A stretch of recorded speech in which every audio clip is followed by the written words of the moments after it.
Okay. Testing, testing. Oh, it helps if I have.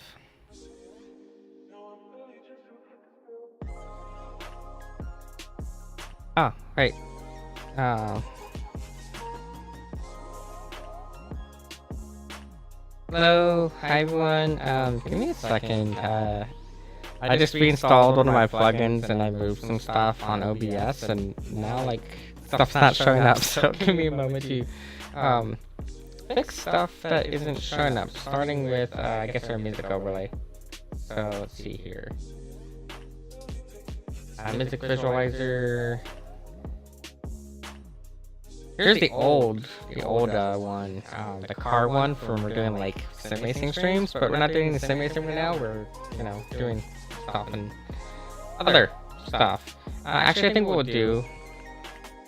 One, I need to fix this. Let me go ahead and fix this here real quick. This is gonna go into this folder. It's gonna pick on that. There we go. We have our llama ass ripper back. I think I'm actually going to alter that though.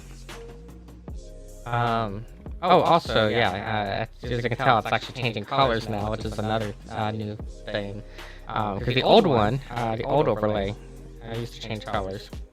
I just realized you can't even hear me. Wait. No, I'm. You can hear me twice. Why do you hear me twice? Oh, wait. Okay. Sorry about that. I had no clue that OBS or voice meter was copying my voice twice. What we're gonna do tonight is we're gonna hop into Blender here in a moment, and we're going to be making some gamer girl assets. I'd been needing for a long time to make a new background anyways for my streams, but I'm actually probably not even gonna use this as my background personally. It's gonna be probably just for anyone else to use who's gonna want to use it, because I don't know, I wanted more assets to make. Again, I have the booth store that's gonna be launching in a couple days. I just wanted to have more assets available to put on booths, so that way y'all can use them, do whatever you want with them. But I just wanted to have some extra stuff available. That way people can make use of those assets. So we're going to work on some stuff. At some point, I am going to do a completely new background for myself. Get rid of this old one here, this 2D one. I'll say I don't like it.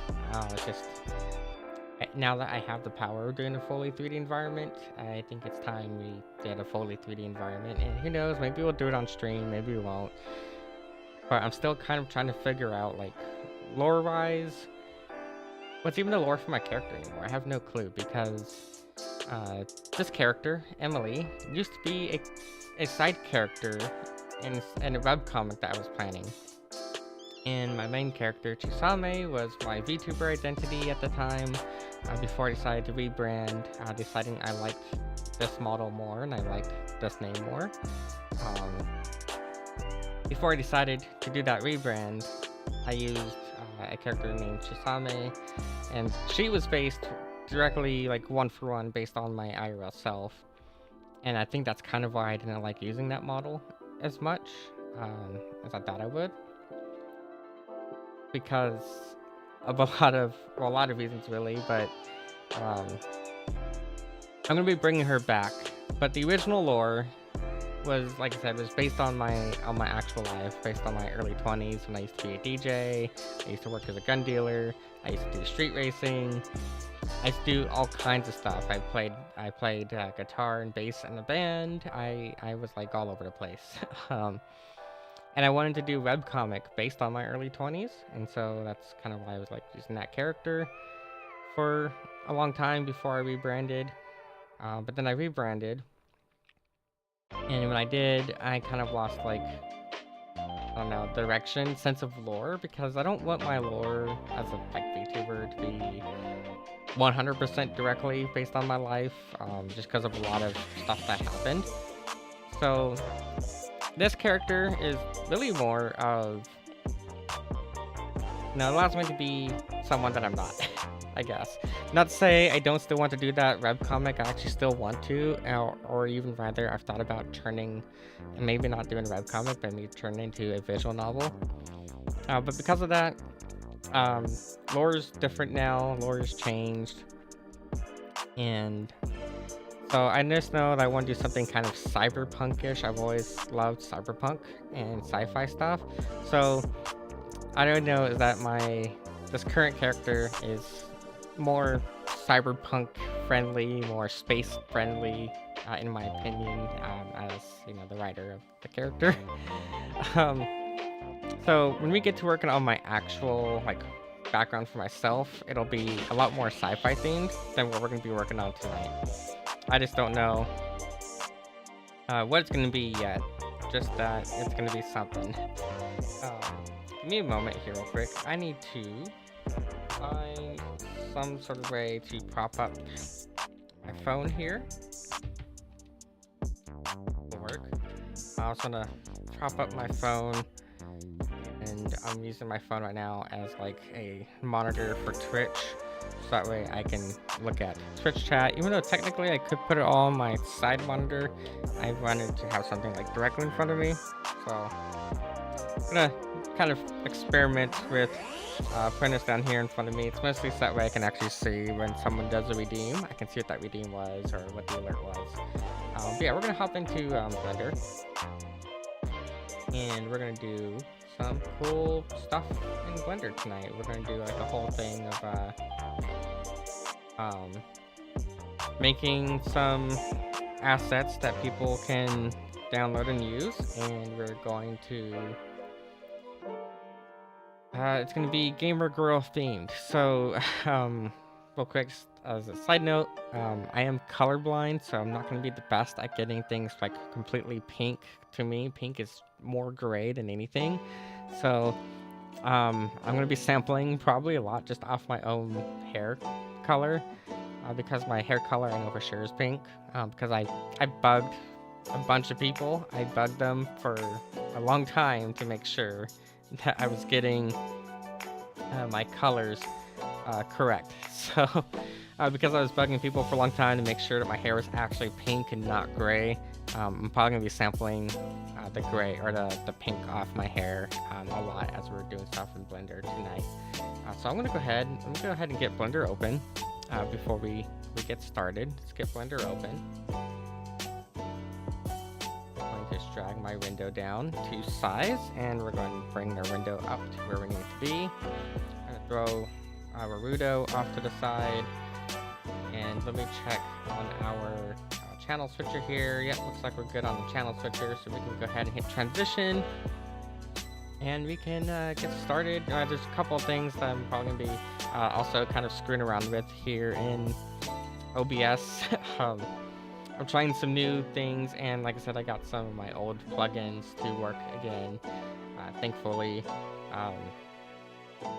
One of my favorite plugins to use for a long time was called Stream Effects, and it went paid recently, and some kind soul was generous enough to adapt the older, previously free version of the plugin to newer OBS. So obviously it's not like as up to date as the official plugin, but that's fine with me because I just needed to have my old stuff back. Really, I can tell I'm like kind of invisible now, but yeah, I'm like super happy that finally I can use stuff again, and it's not like a whole ordeal trying to get an ancient plugin to work, because again, someone was kind enough to make it so that way anyone could use the older version of the plugin once more. And yeah, so it does have some little quirks to it, but there's all kinds of like cool stuff you can do with it. I'll be playing around with that plugin probably throughout the night as I try to get some of my older stuff back to work. Another thing too that I'm attempting to use, and I'm probably not going to end up using this particular plugin for this because I've already ran into some issues with a particular plugin that I've been wanting or that I was trying to use. So because I've already ran into some problems with stuff, I am probably going to look for a different plugin than this current one. But in the meantime, I am going to put this on the screen. I'm going to drag it down to size, and I don't know, we'll find somewhere for it. Mainly what I wanted is I just wanted something that would pop up as I was typing and not have like this full keyboard overlay. But I was thinking it might be helpful for some of you if I did have some sort of like on-screen display as we're doing stuff. But yeah, I don't really like how this has it's set up where it's got the full keyboard. So I'm probably going to end up looking for either a different plugin or ultimately just write my own script. I wrote a similar program several years ago and I never finished it, but I still have my old source code for that old program, and it's not like I can't simply write a new program from scratch. It's even better than what I wrote years ago. Yeah, I'm just gonna hide the overlay for now until I find a better working overlay. With all that said though, let's go and get started. So what I want to do is first we need to make like a room. So just make a room real quick.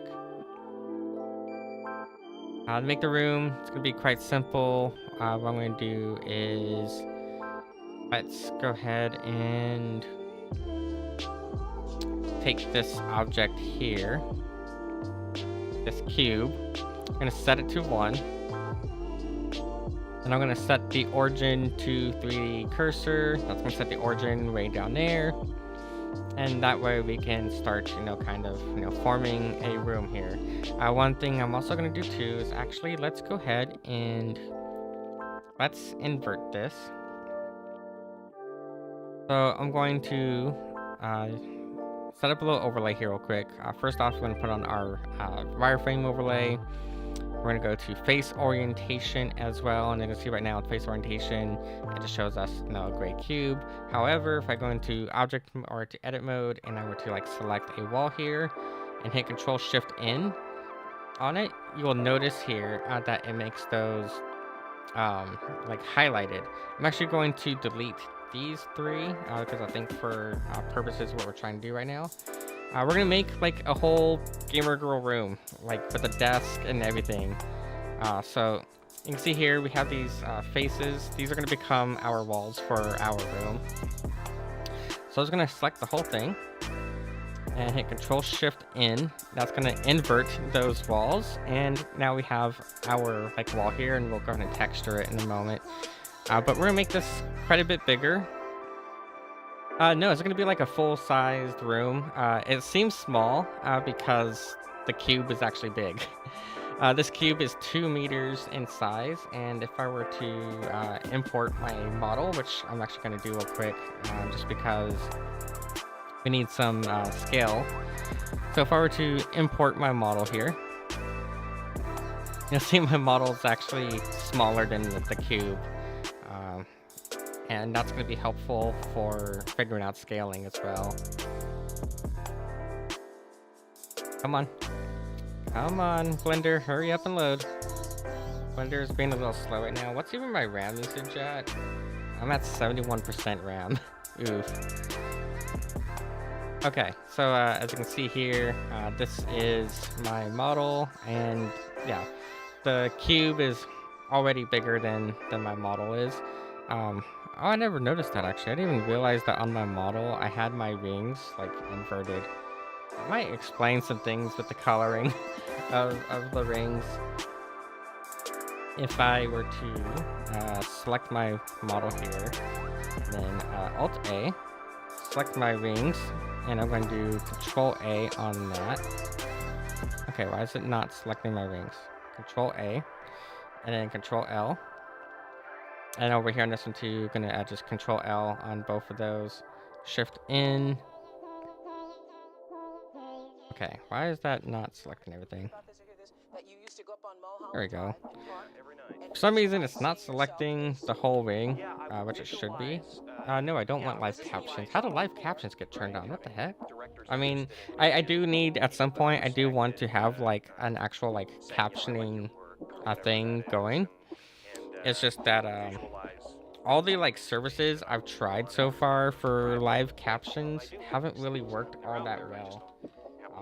If I can find one that works like wonderfully and is actually kind of accurate, then I'm definitely going to be doing live captions in the future, because I believe it is important to have accessibility. And unfortunately, most streamers, and I'm guilty of it myself too, but most of us have like no concept of accessibility and trying to keep things accessible for people. I really did not realize that I had my normals inverted here.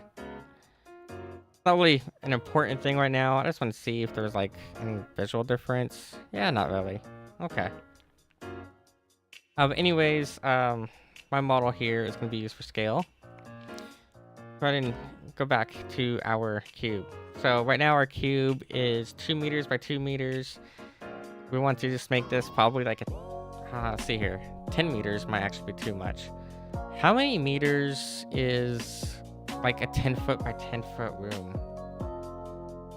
10 times 2.54, 200 and, or 20, what's that, 25? No way, it's 25 meters. Hold up. I'm bad at math, so I'm gonna get out a calculator real quick, or rather, I'm gonna ask Google to be a calculator for me. How many meters is 10 feet? 3 meters. There's no way it's only like 3 meters. Really? Really? 3 meters is 10 feet by 10 feet? That doesn't seem right to me. But according to Google, this here. Now I want edge select. I want only this edge. I said I want only this edge here, and I want this edge. According to Google. And then we'll also set this to snapping. And yeah, by increment. Increment's fine. That there is 10 feet, which would then make this... This would be a 10 feet by 10 feet room. And then obviously we'd probably want to also, like, I don't know, bring this up as well. So this is 10 feet by 10 feet by 10 feet. I feel like that's rather small for a bedroom, but at the same time, that's probably also like, I guess that's right. Yeah, I mean, that's normal. My bedroom used to be smaller than that, actually. I used to have a bedroom that was like 8 feet by 10 feet, which is even smaller. And that was basically my whole living space. It was 8 feet by 10 feet for like the longest of time. So I guess this is about normal then, I guess. So we're going to then move our whole room on the x-axis, just run over. Yeah, so we're gonna put a desk over here in the corner. So I was thinking doing a desk right here. So let me get our annotation tool out. The annotations, we can kind of start planning where things are gonna go. So I'm gonna get my annotation tool out, and I was thinking we have a desk here. It's gonna be an L-shaped desk. So it's gonna go, I don't know, this way, and have some feet here. And then maybe some crossbars, because a lot of these desks have crossbars. I will have I was going to do a second shelf for it, so we'd have a second shelf. And then we'd have a computer. So a computer monitor right here. Kind of based on my own setup, because I actually have my desk in the corner. I love L-shaped desk. L-shaped desks, they give you so much fucking room. Like, it it's so amazing, I think, because I used to have a super tiny desk that could barely fit, not even like a 24-inch monitor. That was too big for it. My desk was literally like 15 inches wide by 10 inches deep. It was super tiny. And one day I ended up, after saving up for a while, I bought myself a fancy L-shaped desk. And just going from the one tiny desk in the corner to an L-shaped desk in the corner made a huge difference in terms of how much space I actually had. So we're gonna do an L-shaped desk here. We're gonna do a little computer, so I'll probably put a computer right over here. I know that this drawing's not really the best of drawings, but we're gonna have a little computer there. And what else? We're gonna do some other stuff. We'll do some like posters on the wall, so we'll have some like posters or something. Maybe we'll do some shelves. But I pretty much just want to do a whole general kind of like gamer girl theme. So we'll go ahead and start working on that. First thing I'm gonna do is the desk. That's gonna be the easiest part, I think. Honestly, yeah, the desk's gonna be the easiest part. And I probably should actually measure an actual desk real quick. I should measure my desk just to see how tall it is, that we can get kind of an accurate feel for it. We already have a chair model, so we don't need to model a chair tonight because we already have a model of a chair. It's a very cursed model of a chair, but it's a model of a chair nonetheless. So I'm just going to select this whole hierarchy, drag that in there. Yeah, we actually already have a model of a chair. Again, it's really cursed. I don't know why I ended up making this thing, but we ended up making it. And I kind of regret that I made this particular thing, but I have this model here called Emily's chair. Is VRM allowed to be edited? Please check its other permissions. Import anyway. Did I not set this to... Wait, what? That's weird. Huh. I probably could have just imported the Blender file directly instead of importing the whole, like, finished product. But yeah, we have a chair here. It has googly eyes because that chair is an actual VTuber model. It's really not the prettiest of things. It's one of my worst creations yet, and I kind of regret making this thing in the first place, but we're going to probably get rid of the skeleton that is attached to it, but this is going to become our chair here. Yeah. Oh wow, yeah, I do need to do some cleanup on this thing too. Ever since I learned of this option in Blender to show face orientation, I've been like noticing a lot of my old models are just have a lot of like issues with their normals here. Like these all inverted normals. So if you turn on like back face cooling, those are gonna like disappear. Yeah, and it's also pretty bad topology too, admittedly. It wasn't the best of creations, admittedly. Especially if like look at the eyes.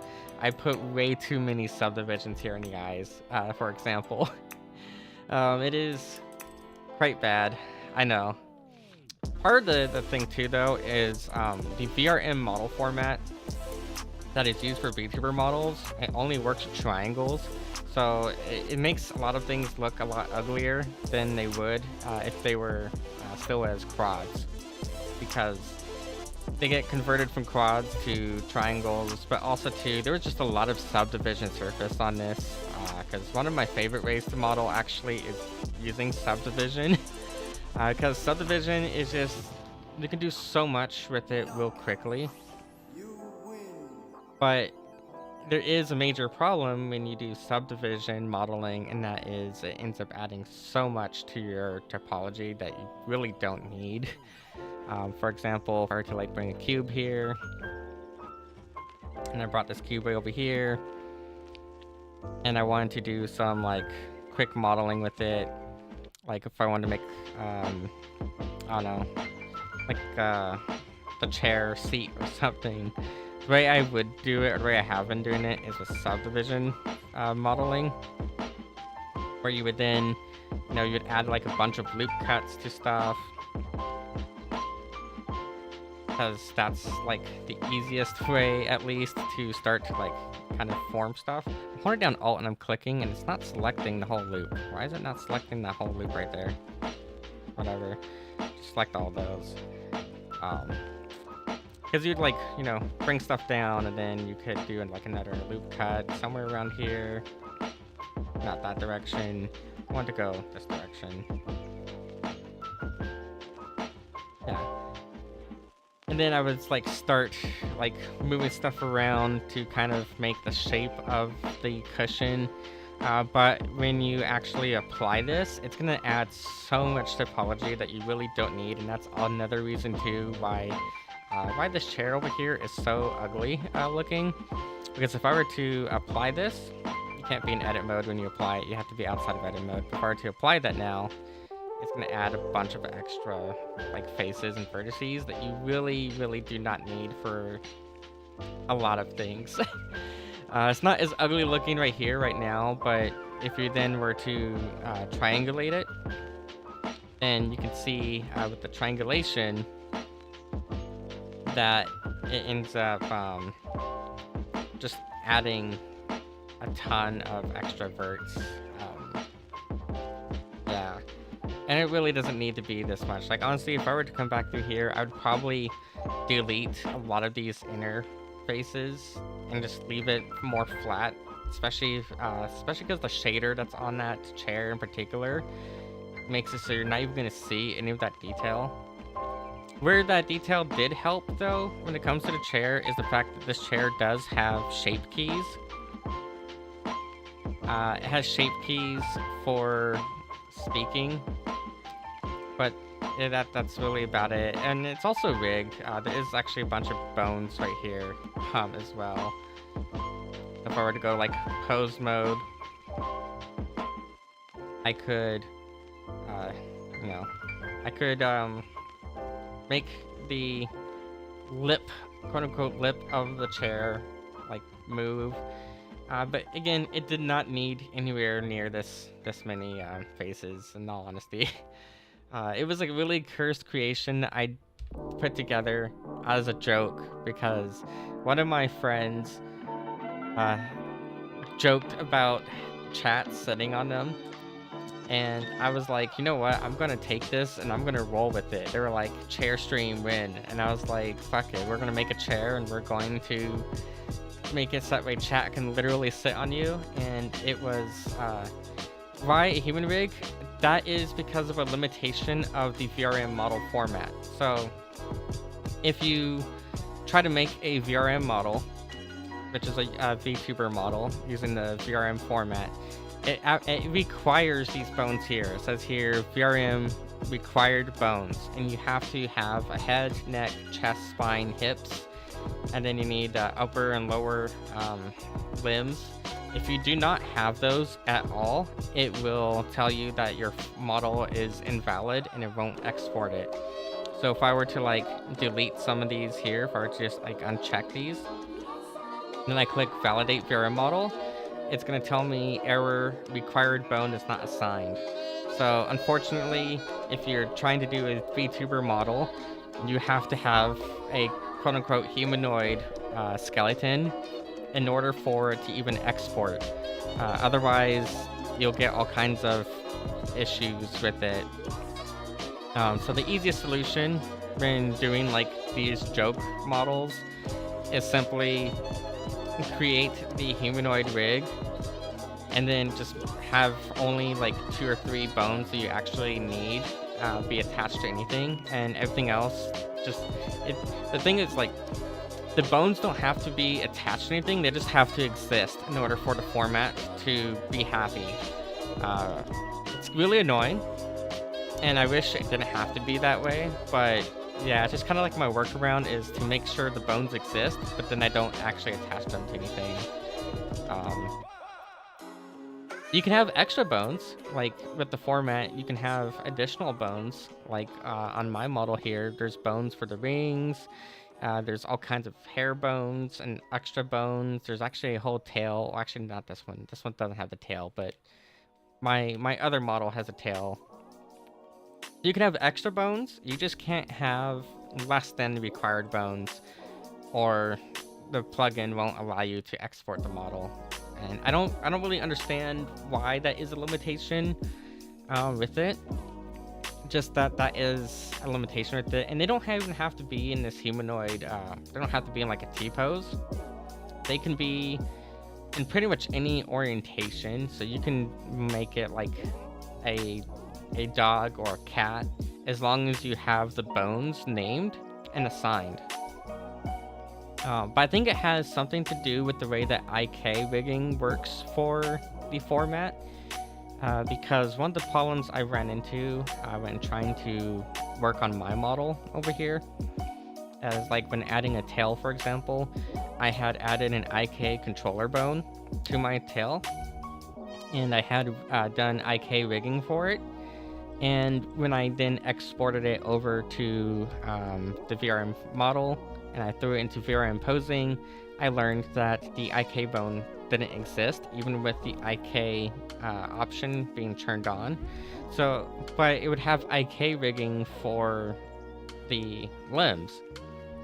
So my guess is that the model format does its own like proprietary IK rigging based on these required bones. And that's why if you don't have those bones, it doesn't work with IK, or doesn't let you export it. Because the model doesn't have IK controllers at all. But when I open up like VRM posing, or to open up VRM posing, it'll have the IK bones there. So that's just kind of my guess as to why that skeleton is required. But I find it incredibly annoying that it is. Yeah, because here's the same exact model. And if I go to like customize pose, this is the bones in their FK style. No, FK is the default. But if you click on IK, then suddenly you have IK rigging. But there's no actual IK controllers on the bones. So my guess is that that is the sole reason why, if you don't have all the required bones, the humanoid skeleton thing, that it flips out on you. It's really lame though. I wish it wasn't like that.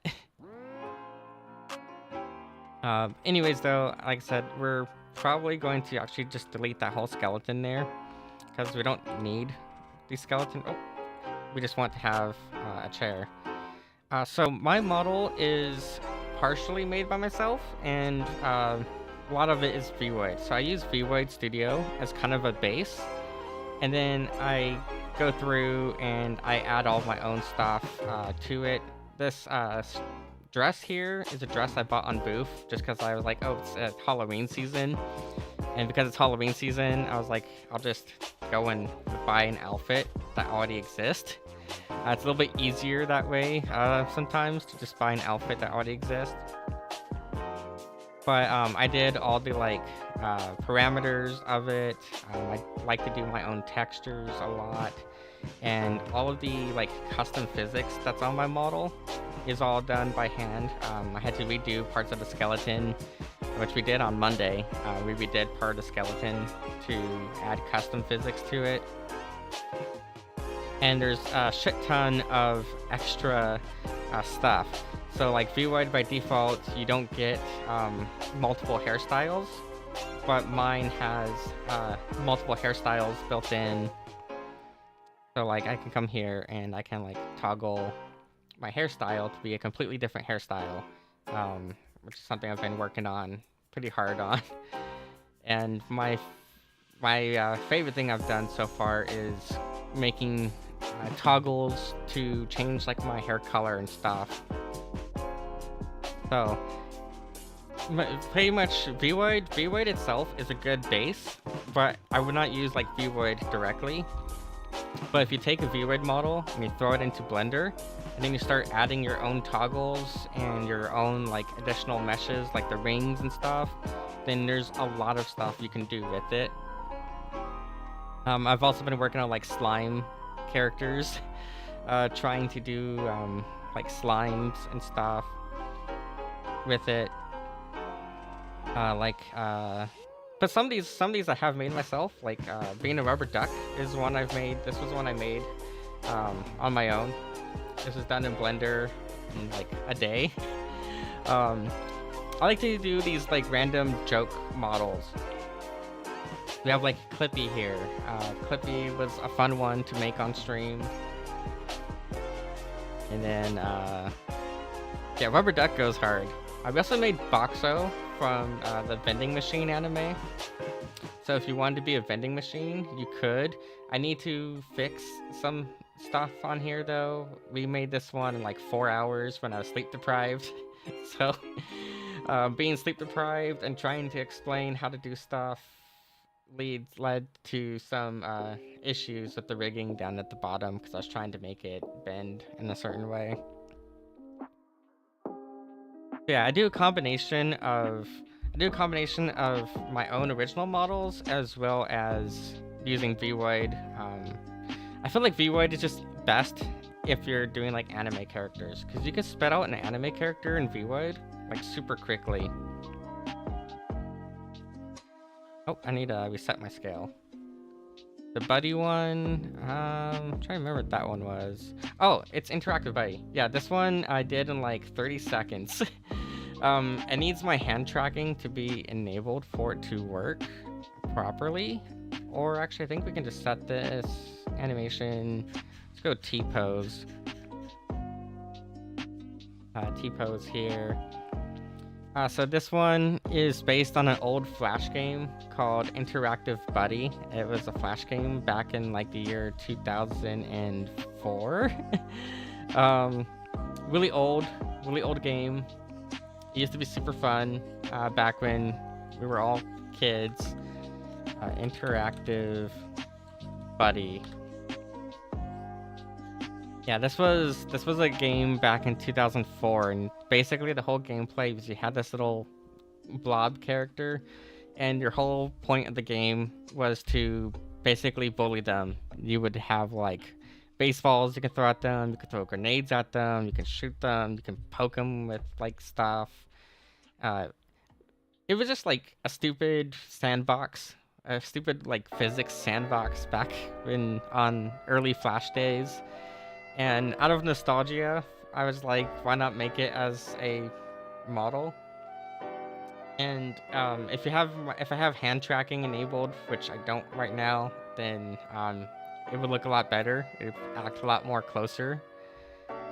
I mean, it wouldn't be that hard. Honestly, it's something you could probably do in Godot engine or Unity, for that matter, in like a day. It probably wouldn't be that hard to do. And maybe I'll try to do it in Godot, because I have been trying to learn Godot. Every time I try to like do stuff in Godot, it keeps crashing on me right now though. And I don't know what's causing the crashing. Here, let's go and reset my scale back to normal. And now I'm stuck in T-pose. Yay! Yeah, Unity unfortunately is it's crap right now. Here's one of the slime models. I'm not really satisfied with how the slime models have turned out yet.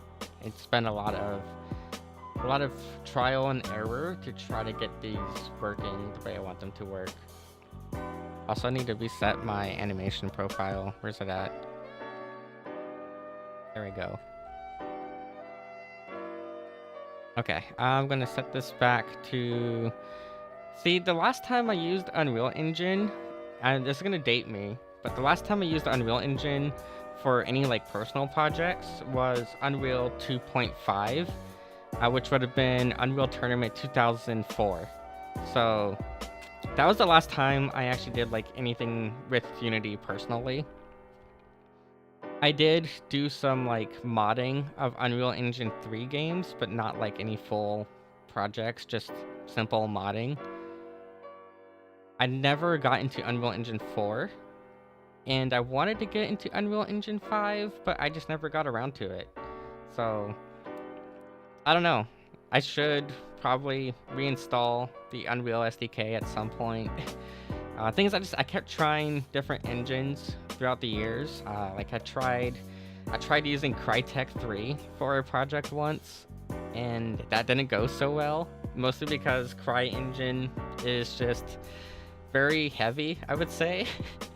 um, CryEngine looks really good, and until you actually try running it for like a game, CryEngine looks good, but if the games are just very unoptimized with it.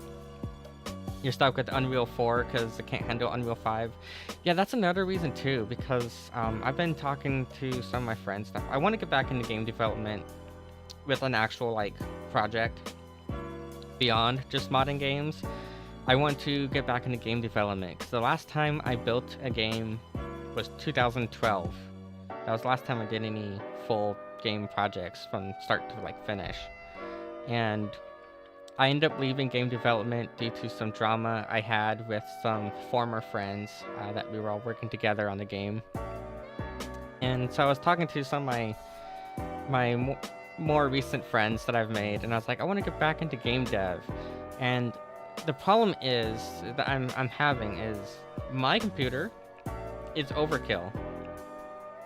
My computer is completely overkill to the point where it is skewed. If I were to work on a game right now, it would be skewed for performance, because I currently have on my computer and on my boyfriend's computer, our second computer in the room, we both have 7950X processors, which is like, I think, like, I don't know, 32 cores, or it's like 16 cores, 32 threads.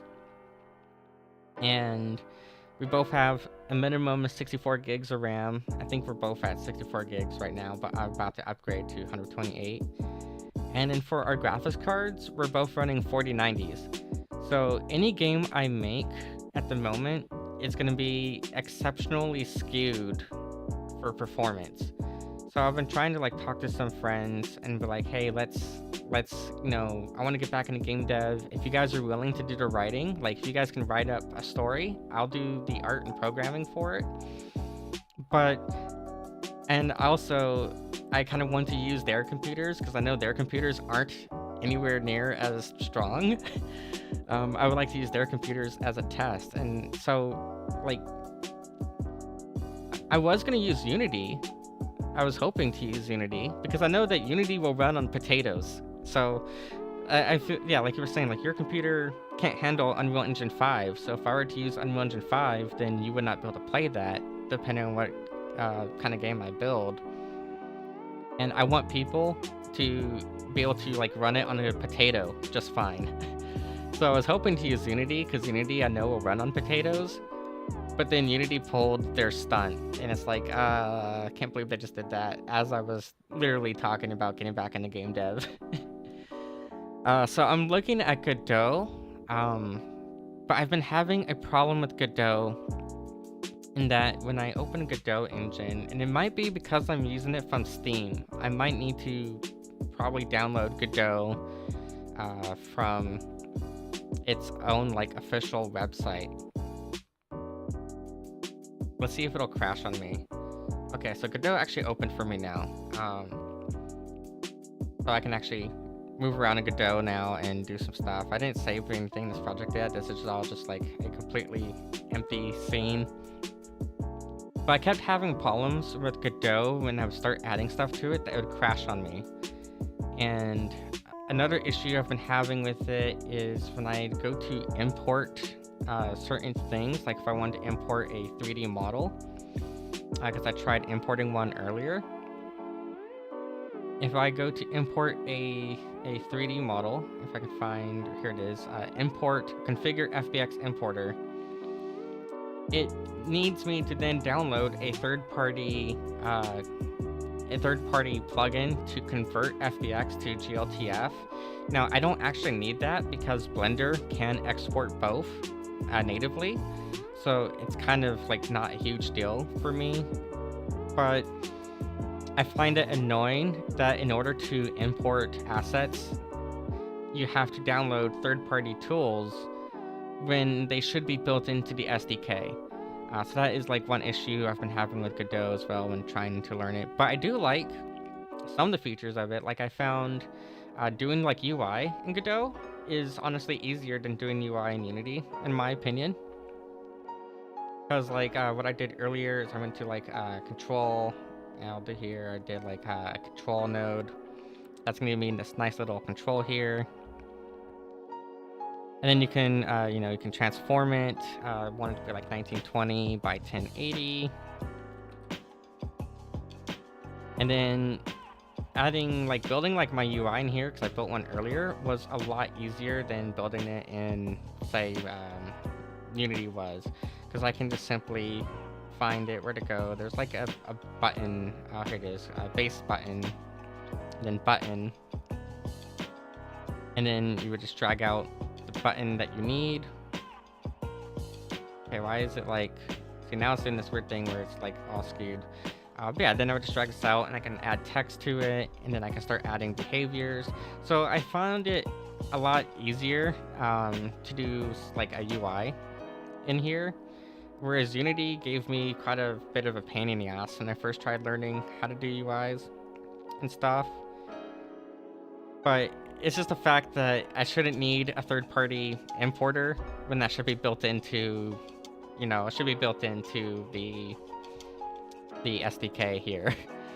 But I don't know. I'm gonna be playing around with it more and seeing what I can do with it. Because there's games that I want to play, but they don't exist, so I have to make them myself. Don't save. There we go. Yeah, simple build. I mean, honestly, the Ryzen 5 2600 is pretty decent. I built my little brothers. I have 3 little brothers, and all 3 of their computers, and I built it for them. All 3 of them I gave a Ryzen 5 2600 because 1, it's cheap, and 2, honestly, like for just playing Fortnite and Minecraft, like, I don't know, whatever games young kids play, I was like, should be fine. They do have old hand-me-down graphics cards though. One of their computers I know has a RX 290, an RX 290. I think it's the 290X for one of them. And then one has a 1050. And the other one, I don't remember what graphics card I put in their computer, but basically they all got like my hand-me-down parts. But yeah, an 2600 is fine for most things. A 2060 or 1060 is honestly probably still fine. But that build you have there is an example of what I should strive to target when building games, I think. Because what you have is closer to what the average person is gonna have than my computer. Yeah. Yeah, what you have is like way closer to like what the average person will have. Okay, first off, let's take our nifty little chair here. We're gonna end up moving the chair out of the way to the side here in a moment, but first I'm gonna unparent it from our skeleton and just delete that skeleton. Don't really need the skeleton right now. And then I'm going to move our chair way over here for the time being. I'm going to delete that as well. Don't need that. And we'll probably also move me off to the side as well. Mainly, I just wanted my model to be here for a sense of scale. So, real quick though, I'm going to see if I have... I have a measuring tape in here somewhere. And I just want to measure my desk real quick to see how tall it is. Because I like to, when it comes to things that I know are going to be like not stylized per se, I like to try to model them as close as I can to scale, so that way they just look a lot better, and that way I know like my character models are going to interact with them better. So looking at my current desk here,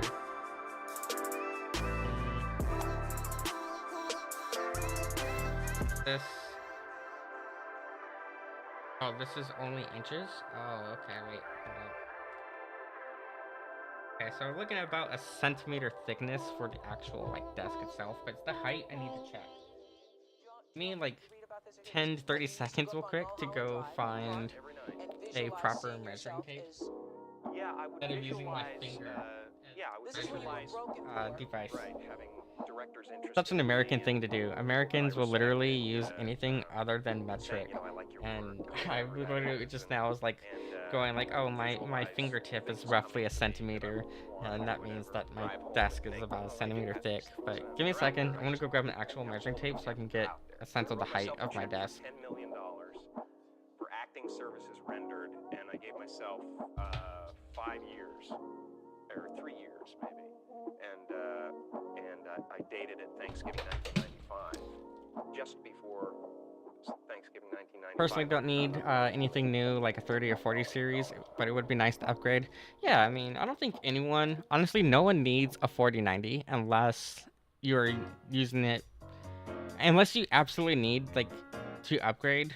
I don't think there's a huge reason to upgrade, and especially there's no reason to go for the top end, especially right now, because it is so damn expensive at the top end for stuff. And I would not recommend anyone to go out there and upgrade to even a 4080. I wouldn't recommend anyone go upgrade to a 4080 or 4090. At most, and honestly, like the 30 series is just as good for most things, I would say. And it's a lot cheaper right now. So if you were to upgrade, maybe a 30 series, but 40 series, I just wouldn't do unless you really need it. I upgraded to such a expensive build because I need it for my actual job. But I wouldn't like tell anyone to go upgrade right now. It's such a bad market to upgrade computers right now.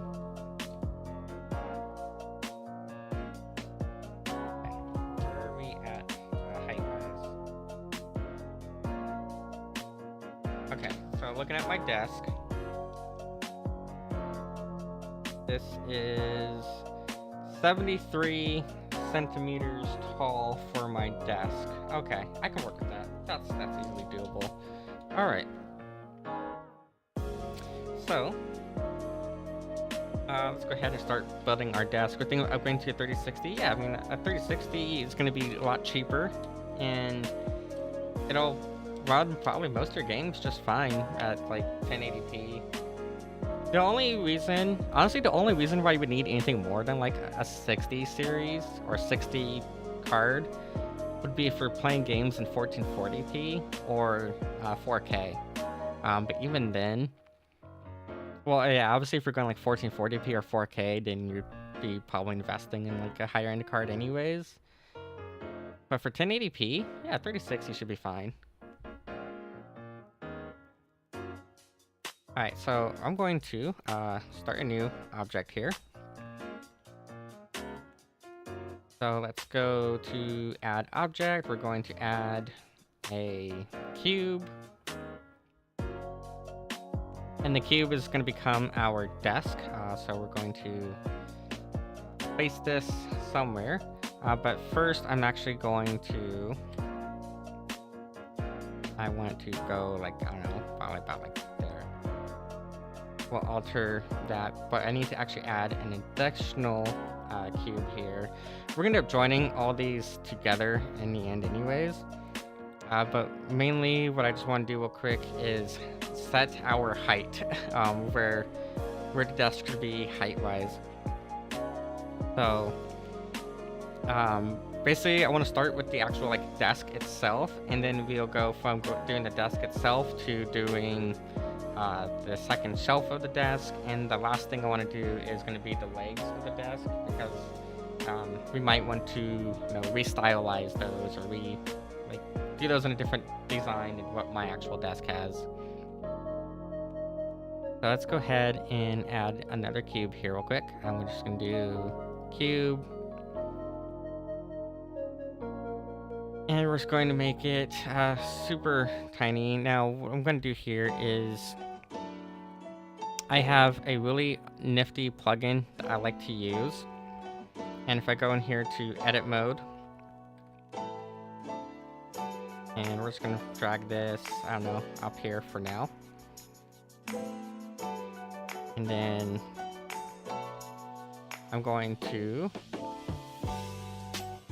go into face selection. I'm just going to select the top face and the bottom face here and scale those in. I wanted those to only scale like one way. There we go. And then scale it on the other side. Oh, what just happened there? Yeah, you play games on low settings. Yeah, you know what's funny is I have, like I say, you know, I'm running a 4090 in here, but the only games I play really is like solitaire and mahjong. I'm quite basic that way. Like I literally just play like mahjong and solitaire. Those are like my main games. Every now and then I'll play something else, and I do want to do some streaming or some gaming content on my channel, but my channel is mostly going to be creative stuff. But like the games I play do not warrant having such a high-end graphics card at all. Like there's really no reason for having said graphics card in this computer, for games at least. Okay, it's gonna drag that in. And then, yeah, so what I'm gonna do is I like to come over here to my view, and I use this tool called Measure It. And what Measure It does is it gives you a nice little representation here of size. So I'm going to get rid of a couple of these here.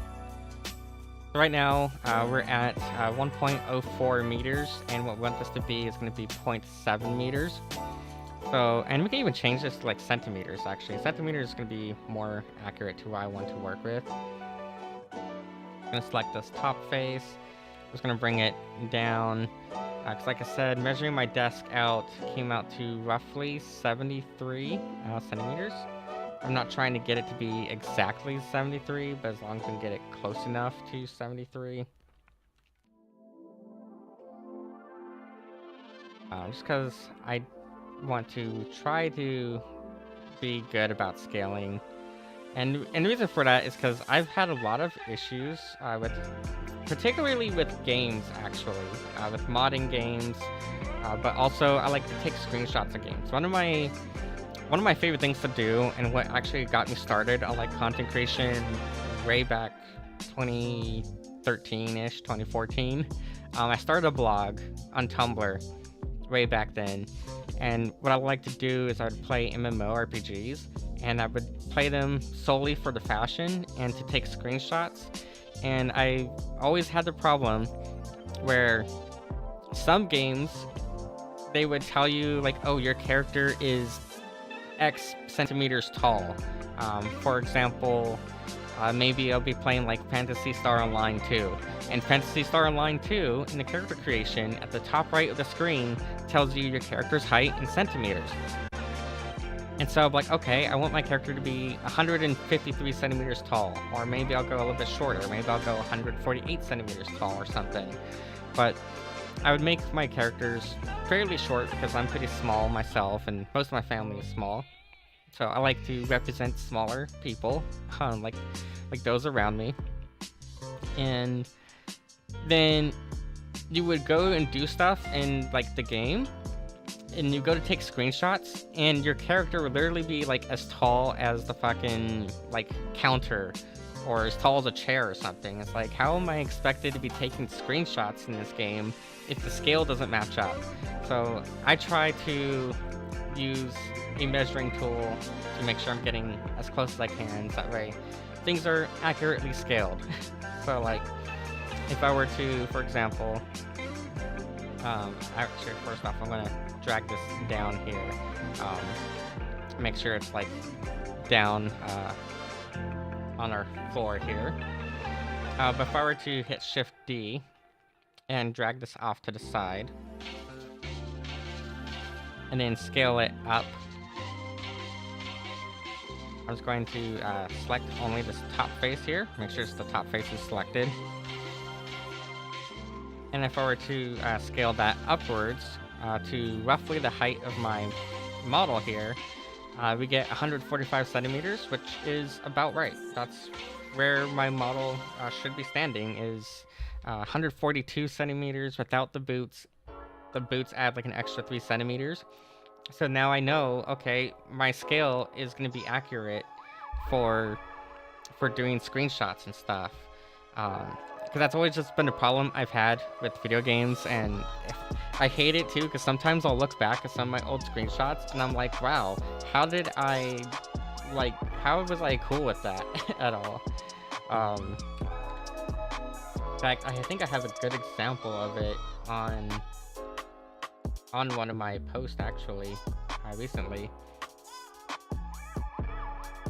Yeah, so like, where's this here? Nope. Oh, can I open image new tab and copy this? Yeah, so like here's an old screenshot from Phantasy Star Online. It says here like 165 centimeters up here at the top. Well, it doesn't say centimeters, it just says 165 up there in the top right corner. But I always had problems with it because then I would, and I want this specifically to show, here's what ended up being the case with my character, right? So this is that character. I had changed my hair color at some point, but this is the scale of that character. There's no way that my character was 163, 165, whatever it was, centimeters. It just doesn't make sense to me, and so that's why I try my best to like scale things as good as I can, because it always bugged me when I would play MMOs and it'd be like this. But I guarantee if I were to pick a male character instead of a female character, then the male character would be like easily twice my height and probably still have the same number for their height. So that always like bugged me. Okay, so now what we can do though is I'm going to grab this and we're gonna move this over. Nope, I don't want to move that whole thing. I just want to move only this thing. I'm just gonna drag off to the side for now, and then I'm going to put it way back here. I know too that my desk is 60 inches wide. This is another thing too. Having an actual like physical reference in front of you is such a big help when you're trying to like model certain things. So I know 60 inches centimeter. Yeah, 152 centimeters. Why is it's copying the clipboard? Yeah. No, why is this not showing inches? There you go. Yeah, 60 inches, so 152 and a half, roughly. Which tells me what I need to know for the scale in both directions here. So I can come here, and can I hide my annotations again? Kinda. Oh, there we go. Yeah, I can hide annotations. Cool.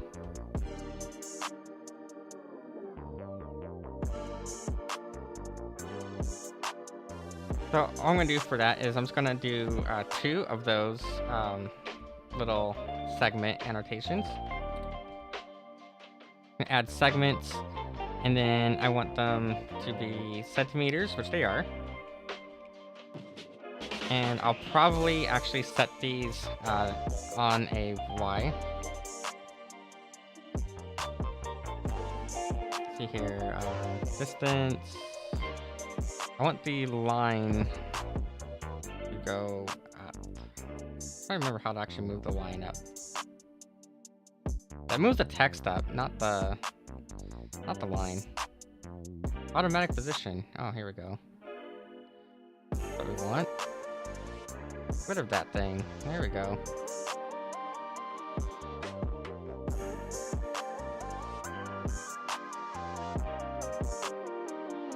Okay, whatever. Good enough. As long as we can tell here, and as long as we can tell what our height or width and all that is. Yeah, good enough. Okay. So I'm gonna select the side here. We'll start the side first, and it's gonna be on the Y-axis. So if you just hit G and then drag it out, you can bring it over here however we need. 165 I think is about what we said, is like 165.4, so about right there, roughly, maybe a little bit more. And I might change that color, and I recognize that color that it has is honestly kind of hard to read. Okay, and then I'm gonna do the same thing for this side, just going in the opposite direction, except that is skewing it. I don't want to skew it. Oh, that's why it's skewing it. Okay.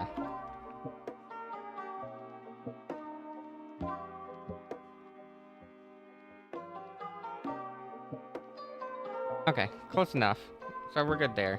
And then obviously the whole thing is going to be going over here to the side, right there. And then it's going to go into this corner, and then we'll start cutting out like the L shape and everything that we need from it. Actually should be on the y-axis here. And then obviously to our height, something else we need to do a quick little segment here for. So I'm just going to add a segment for that. And like I said, the height of my desk is actually really thin. It's a super thin desk. It's roughly a centimeter, but we'll do 2 centimeters. And we're just going to drag it all the way down here. Okay. And yeah, that seems, I don't know, probably about right for, you know, where my character is going to be sitting and whatnot. So first thing I want to do, or not first thing, I don't know why I keep saying first thing, because clearly we have more steps than just a first step right now. But now what we can do is we can start to, you know, cut out our shape, and the easiest way to do that is going to be using loop cuts. It's kind of a basic thing, but I like to use the loop cuts for just, you know, cutting out like this L shape, because it's going to give us a nice, easy L shape. And so now that we have like these here, we can select, you know, these faces that we don't need anymore, and we can just delete those faces. We are going to end up with an open edge here, but all you need to do is just select that edge. So just select it here. I'm going to turn off, let's turn off the face orientation for the time being. So turn off face orientation. Go. And I was going to select those edges real quick. Hit F, and that should fill it in. Oh, why is it filling it in that way? Hold on. Oh, you know what? Let's do this. Hit F here first. And then select over here. Hit F. There we go. Select there. Hit F. And we are now getting, you know, the basic shape that we need for our L-shaped desk. What we can do now is, you know, select our edges, whatever edges we need. And let's say we don't want it to be like this big. I mean, I think mine, I don't know, my desk is, how long is my desk?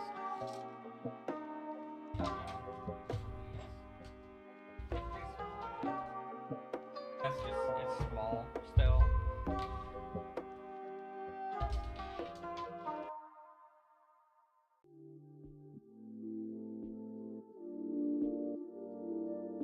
Centimeters. Okay. So my desk is 48 centimeters on both sides, so that makes it a little bit easier as well, or at least we know like the target size that we need. So I'm just gonna add that segment there, add a segment right here, and we can, you know, reshape these however we need now. So just going to grab these edges here. You can't grab the whole edge loop anymore because that edge loop has been severed. So if I were to like hold down Alt and click on that edge, it's not going to select that whole edge loop anymore. So just keep in mind, sometimes stuff will get kind of screwed up by doing these cuts this way. And I probably should have like thought about that more, but it's whatever. If you hold down, hit G and then hit slide, hit G twice, you can then slide them. Just make sure that you're getting only the edges that you need. And then yeah, it's gonna be GG twice, and then this is gonna be on the x-axis. So we can slide this down until we hit 48, roughly right about there. Again, I'm not trying to be 100% accurate, just as close as we can get to it. So I'll take 48, was it 48.25 is what I saw? Somewhere around here. 48.20. 0.06. Okay, that's probably good enough. And I'm going to do the same thing, just going in the opposite direction now. And this time it's going to be going on the x-axis. So GG twice, and then X. And then we can slide it however we need. Except I don't have my camera positioned in a good way to be able to actually see what's going on there. So let's make sure our camera is positioned appropriately. And again, we took, was it 48.06, 48.08. Close enough. There's this thing in the world called tolerances, and yeah, we're not going to end up being 100% perfect, because even in the real world, not much is actually like perfect. Go ahead and deselect everything with Alt-A, and then we can, select these. And then bring these however we need. I'm just gonna slide to these, huh? Yeah, it's just gonna slide those. Just G once, and then we can. Oh, this. Are we still snapping to the increment? Oh, yeah, we are. Okay. Yeah, we don't want snapping on. All right, so, and then we're probably want to do is my desk has like a weird, I don't know, shape to it. Actually, I think we'll just make this like completely L-shaped, so that way it's not doing like what my desk does, because my desk has a cutout right here, and I actually find that super annoying because stuff doesn't really fit on that cutout. So we'll probably leave that cutout alone. What I'm gonna do then is select these, and actually select this side first. And we're gonna slide it all the way over here. And we're gonna do a merge on these. I don't want this to be snapping at all, so we don't want any snapping. Just bring it as close as we can over here. And then same for this one, as close as we can. And we're just gonna merge all those by distance. And for whatever reason, it's not selecting them. There we go. So we moved 4 vertices, merged them all into one single vertice, and now we can select those, and now we can put the snapping on. And bring them over however we need. Now our increment, I think, is maybe off. I remember how to actually set the increment on here. Because it's something that I keep like accidentally doing sometimes, where I'll be like trying to move stuff, and then I accidentally will set the increment. I just don't remember how to like properly, come over here and toggle it on and off. But absolute grid snap. Okay, yeah, maybe that's what we want. We don't want this to be on that axis though. We want it only on.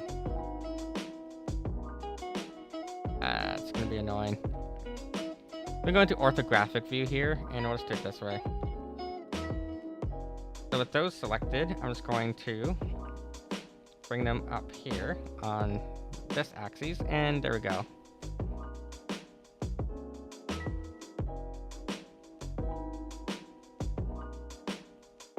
Let's try to make sure that they are, snapping to the grid. That makes it a little bit, cleaner. What we might want to do is maybe get rid of this big old cube, and then we can see our grid a little bit better. And I just want them to be, squared off as fast as we can square them off. Well, not squared, but, make it even, essentially. Because what I don't want is I don't want to have there be a slope between these. And it looks like we're good. I don't see any like slopage really. I think we're good there.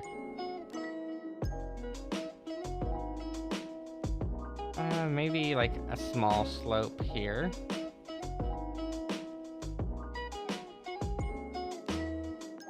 what is this? Y.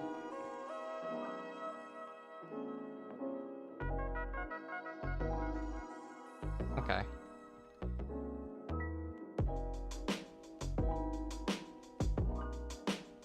Like I said, we're not trying to be 100% accurate with this, as long as it's good enough, really. Oh, go back to orthographic view. I probably should like turn off the automatic like perspective changing. I know some of the like channels that I follow for 3D stuff, they will actually model entirely in orthographic view. It's just I don't like to model that way where you are limited to orthographic view only. I feel like that's a little like skewing of your perspective a bit. Okay. And like I said, it's not going to be 100% accurate to my desk. As long as it looks good enough to me, then that's really what matters. I guess what, like right here then, what we should do is just snap it over here to the side. And I'm trying to remember what like the exact scaling was of these little tiny grid dots. I think they are, what, 0.2 of a meter? I think is what Blender defaults them to, is 0.2 of a meter. And technically we can actually set, those annotations there to display, you can set them to display a angle as well, but I don't think they necessarily need to display an angle, really.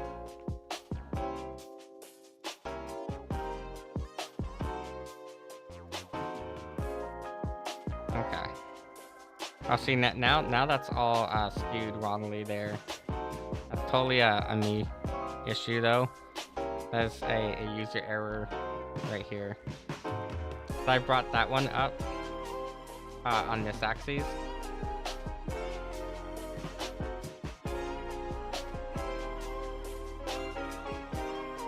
Yeah, that snapped right. Okay.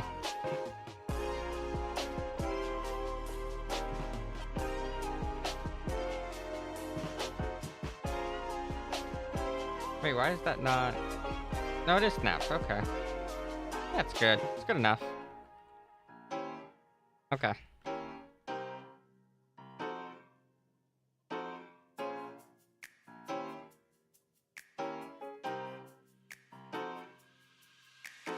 Why are we missing an annotation? We have that one there. We're missing this one here. It got like stretched somewhere. I don't know why it got stretched, but it got stretched. But now we have our, our first part of the desk. I will probably maybe cut some more here, but I think this is fine.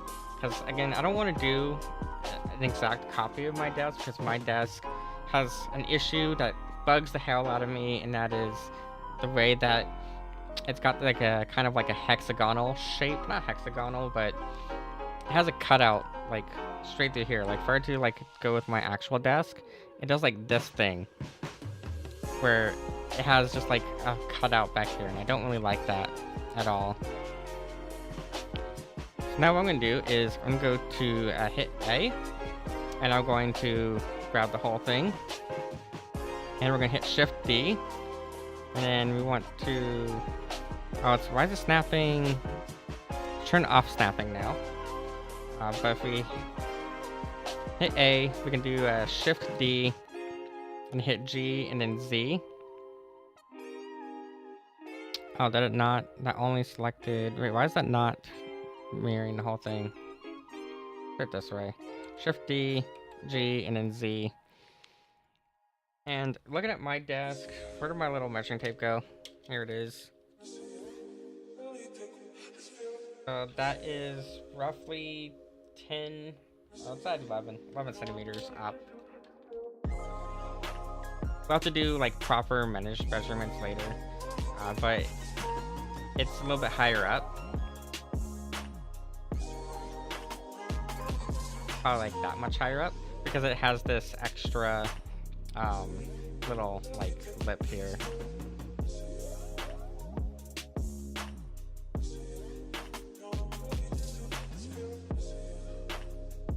I'm just going to, you know, drag it in, and then we'll do the same thing on this side. We'll get more precise with it in a short bit here. Again, why are these here, for whatever reason, That's all. That's fine there. Yeah, these ones are the ones that got all weird.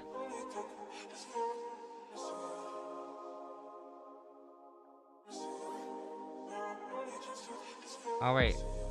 Ah, that didn't delete it from this object. It's only in this object. Oops. Whatever. Okay, tab.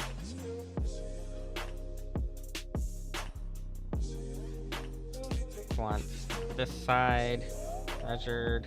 I want this here measured.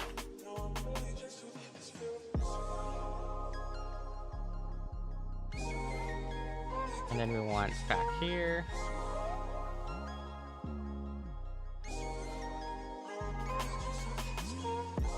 And these should all be roughly the same. Maybe not. Might be a little slightly off there. Not a huge problem though, really.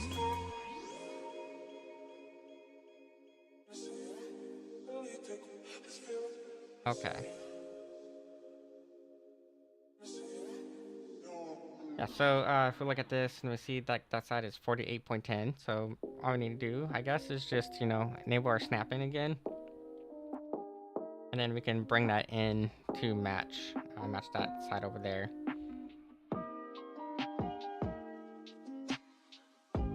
Except I moved that on the wrong axis. It helps if you don't move it on the wrong axes when trying to move stuff.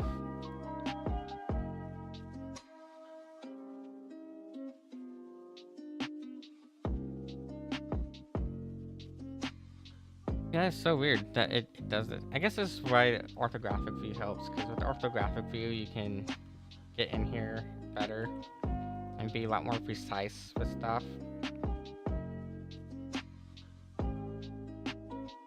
That's at 167 even.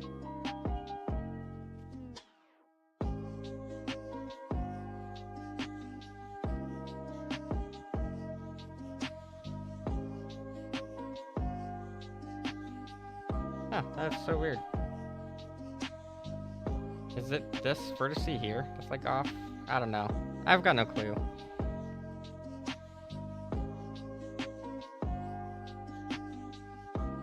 Okay, well, let's go back into our top view, and we see here we're at 48.10, so we just want to get kind of close to that. Or we just go to 50, actually. Let's go 50 on both of those.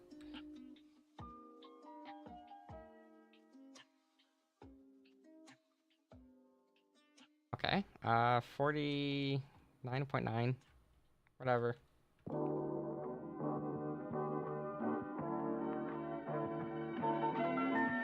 Oh, no, I forgot to actually have this in, what's it called, X-ray. And that could be a problem too. Make sure if you need X-ray enabled that you have X-ray enabled.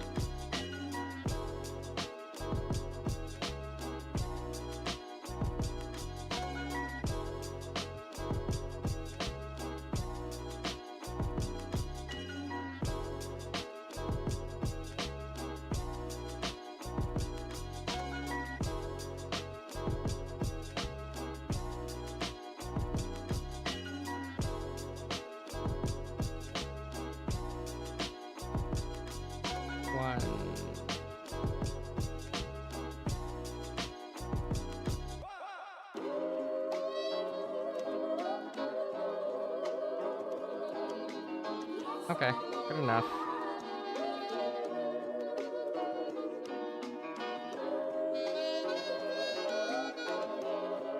Alright, anyways though, so we have the second one here, and I didn't bother measuring how deep that second shelf is. I think it's roughly...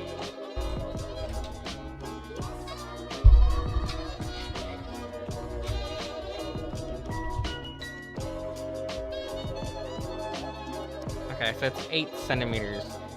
Yeah, no, wait, 18 centimeters, right? Yeah, 18 centimeters. That was actually a problem with buying my computer, actually. So I bought a small form factor case specifically because I needed it to fit on top of my desk. In the end, I ended up taking it off the desk and I got like a little like floorboard thing for to sit on. But one of the problems I ran into when building my current computer is I was trying to fit it exactly onto my desk and it really did not want to fit on my desk at all. So I had to do like a lot of research to try to find a tower that was small enough to fit on the desk, but still large enough to hold all kinds of other stuff that I needed to be held. It was quite an annoyance trying to get all that like settled.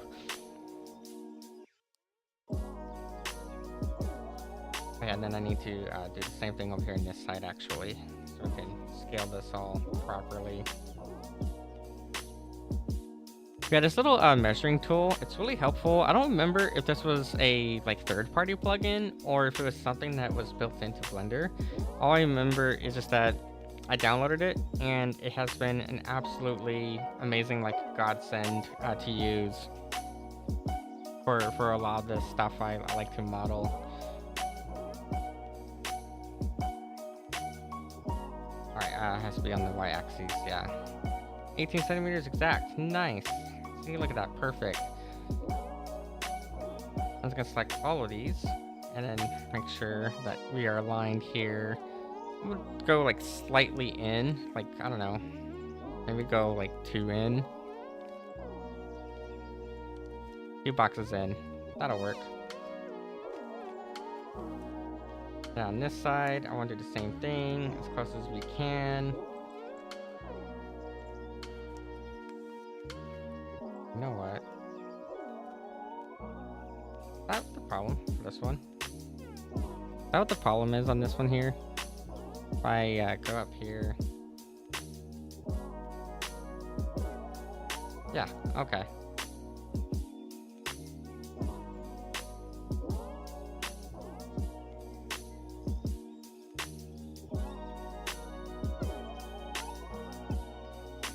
Oh, we forgot to select these vertices as well.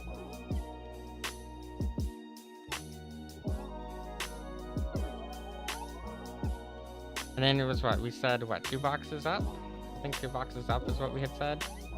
Yeah, there we go. So now we have, you know, shelf. We have our 2 shelves here. We'll need to start adding legs and other stuff to it.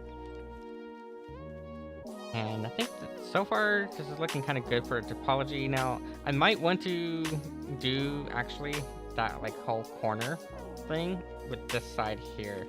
I don't like the idea of having that corner, but I think for putting your, well, I guess we'll just let people, you know, put their computers, their monitors on like the side. Some people like me like to have their monitor over here in the corner. I personally like having my monitor right here in the corner, but not everyone is going to want their monitor up there in the corner. And I do kind of want to build this in a way that like people can move it around, or maybe I'll do a couple of different variants of it, possibly. I'll have to think about that. I'll have to think about like what's the best way of doing that. It's not hard to add corners though, because all I gotta do to add a corner, if we really want to add a corner here, is one, make sure we only have the one object selected, and then go into our top view, and all you're gonna do is hit Control B, and then we can drag this out, I don't know, about there, and then that's gonna give us that corner piece right there. You just want to leave it at 1 segment. You don't want 2 segments, just want to be 1 segment. And you can adjust, you know, how much inwards it goes. I just don't want to do that, even though that's how my desk is. Just because I do think some people would probably find that annoying. Well, maybe like this. Like here, it's not as bad. Like here, maybe it's fine because you want like a little channel for cable management or something. So I guess that would be fine right there, as long as it's not like as pronounced as mine. Because on mine, it barely goes from like here to here. Is how it is on like my actual desk, and I just don't like that because I find it personally quite annoying that it does that. Oh, wrong button. No, wrong button. Yeah, because it'd be like this on my desk, and I just don't really like that personally. I'm going to get rid of all those points that we just did with the knife tool because we don't need them.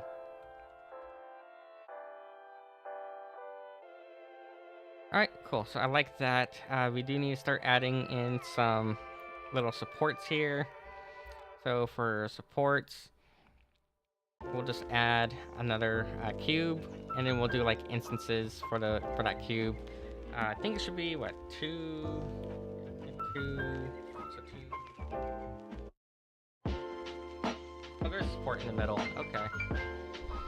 See, I'm learning something new about my desk right now. I was like, oh, there is. I forgot there was like an extra support on my desk. Alright, so let's go ahead and add another cube. It's gonna give us this gigantic cube here. I'm just gonna set the radius down to like 0.1. And yeah, that's probably good enough for now. So remember, I just want only that cube selected. I'm just gonna drag the cube way up here. And then we can set it this way. I'm gonna hide my body. Oh. Okay. Real quick, make a new collection. Enable this new collection desk, and we're gonna drag all these cubes into the desk collection so we can hide our model.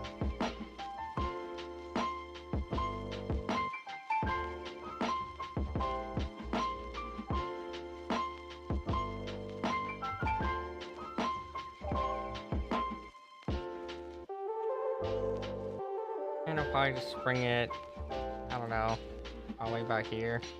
I'm just gonna select this one. And I just want to select this top edge. So I'm gonna try to select only the top edge. It should loop all the way around with it, but it's kind of annoying and not looping all the way around. Oh wait, is that how we set that? That's not what I want to set though.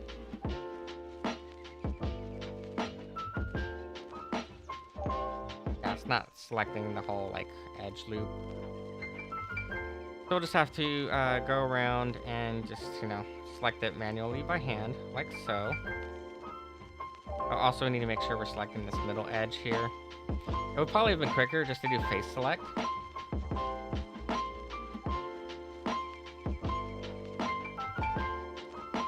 And set this on the Y, not Y, on the Z. And then same thing with the bottom. We're just going to select the bottom faces and then drag that down onto the Z as well. There we go. Ends up being a little extra thick, but that's fine.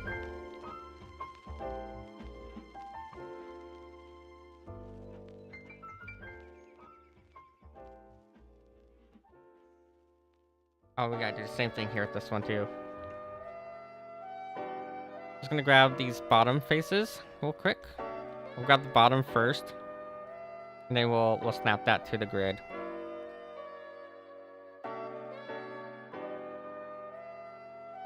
And then the top faces next. So let's go ahead and select all of our top faces. Oh, I just realized we actually forgot to grab this bottom face right here.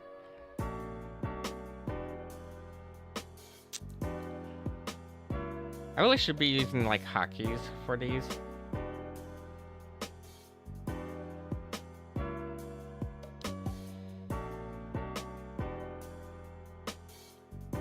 Oh, that ended up like sized wrong, didn't it?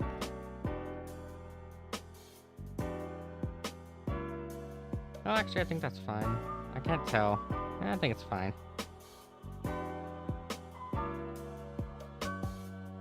Okay, so we have this cube here now, and then remember this cube is what's going to be like the supports that hold it up. Just gonna drag it, I don't know, probably about here. Then we'll enter in our it's called view here, our X-ray view. And I think just a single one of these should be fine. And then obviously on this side here, all we're going to do is drag it on the X. And again, actually, I don't know. Yeah, no, single one should be fine. And then maybe want to bring the whole thing over. Why is that going on half? Why is that going on half of the grid? There we go. Just give us like that much.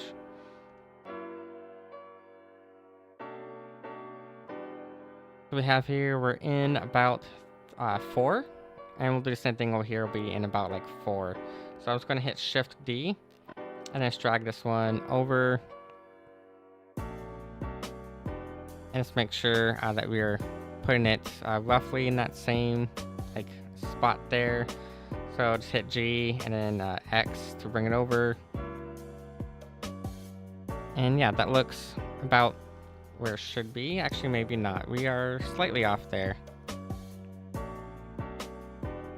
Why are we off? This is the edge, right? The edge right here. If I were to turn off this main cube, that should be the edge. Why does that feel like that is so far off?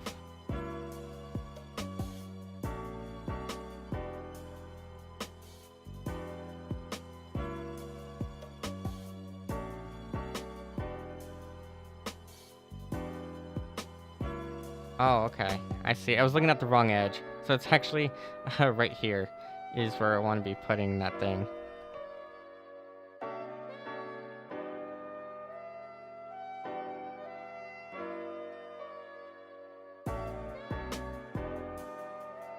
Yeah, right there. I think. 1, 2, 3, 4. Oh. I'm dumb. Okay, probably gonna make sure that you're only selecting what needs to actually be moved.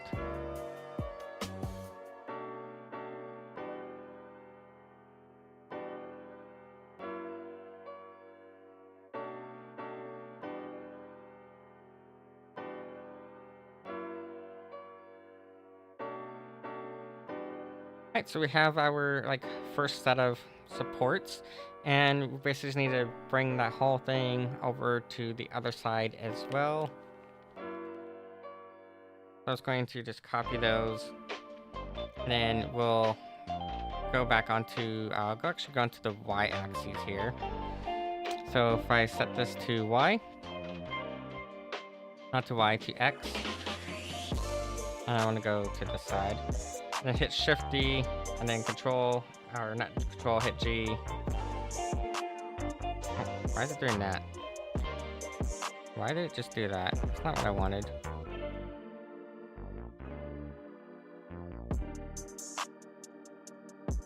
Why are those misaligned now?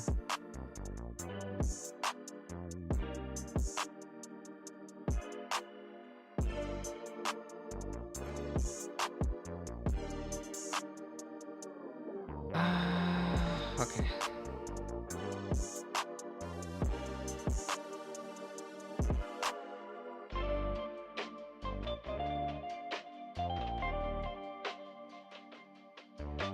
Shift D. Bring it over, however much you need to bring it over by. Hit G again, hit Y. Bring it over here. We'll figure out like a good spot for where it should go. I think probably actually kind of lined up with like this little lip here. It's probably like a good spot actually.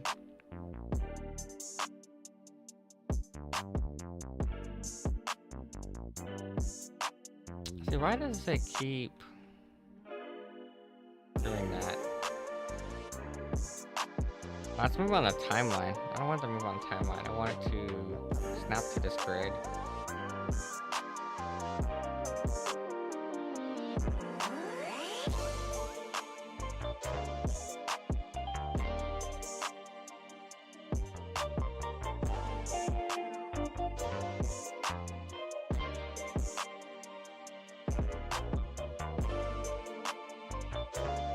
And you don't have to be like this precise in modeling. It's just I'm trying to be precise with it because like I said, I wanted the scale to match my character model, and it was very important to me that my character model was scaled properly, and that's kind of why I'm like super, I wouldn't say like anal about it, but like I don't know. That's why I'm like trying my best to make sure that it is good. Cause yeah, I just got tired of stuff not being where it needs to be. Okay, I'm gonna hit R, and then I want this to be on the Z-axis, and we want this to be 90 degrees on the Z-axis. And then we'll put it over here where it belongs, right down here somewhere.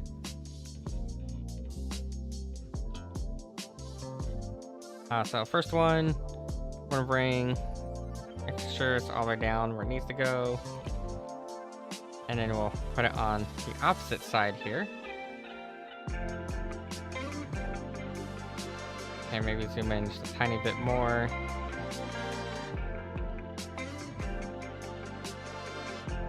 Oh.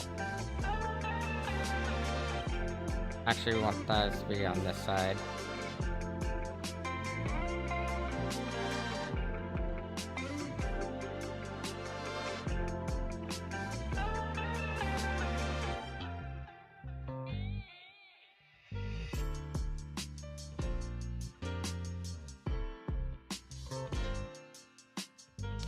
I just was gonna have to, do our best to line it back up.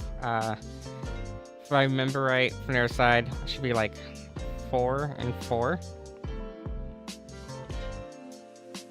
Oh, maybe a little tiny bit more. There should be 4 in.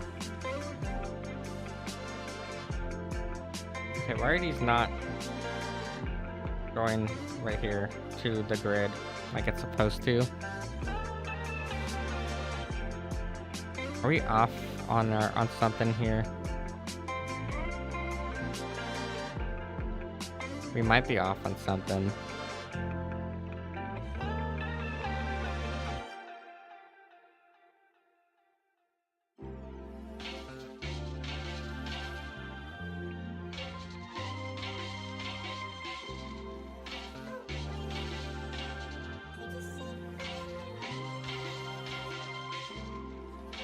And 1, 2, 3, and 4. Just gonna bring it over. I think our height is all like maybe screwed up too.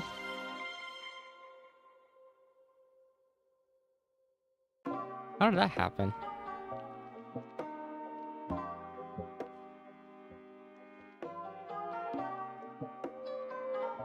Yeah, I think somewhere along the way, our height got all like screwed up too.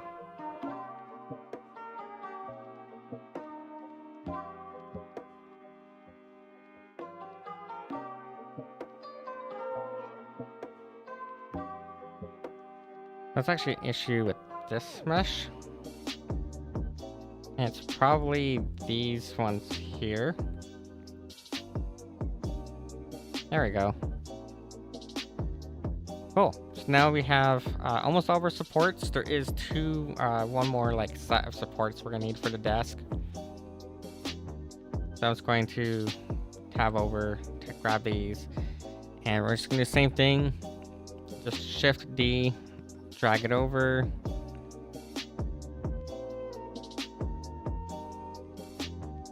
And we'll figure out where exactly it was that we had this placed.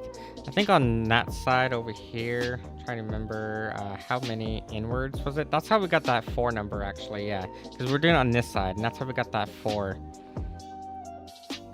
And then over here, I think we had a lesser amount. Oh no, it's still 4 in. Okay. Yeah, so we just did it like 4 in overall. And again, I just want to try to be accurate with that.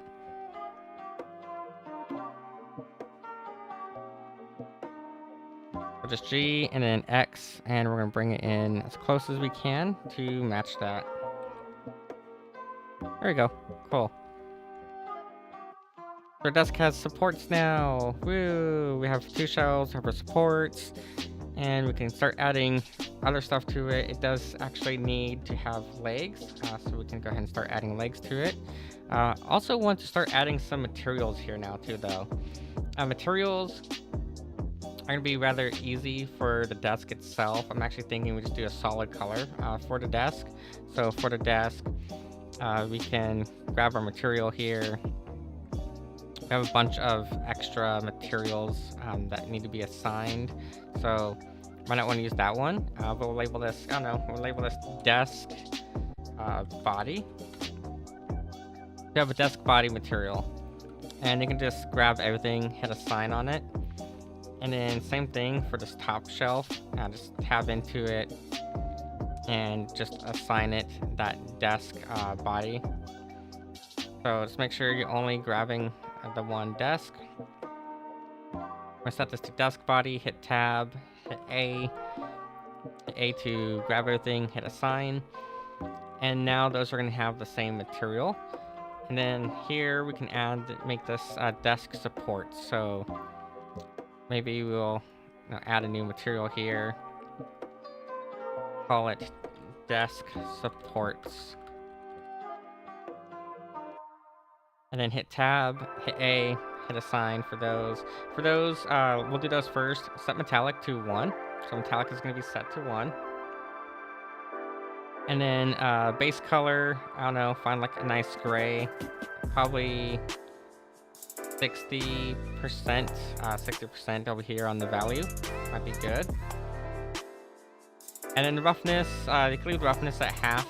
Doesn't really matter right now. Probably the roughness at half. And then over here, you just need to select one of these shelves. You don't need to select both. But now we can change our colors.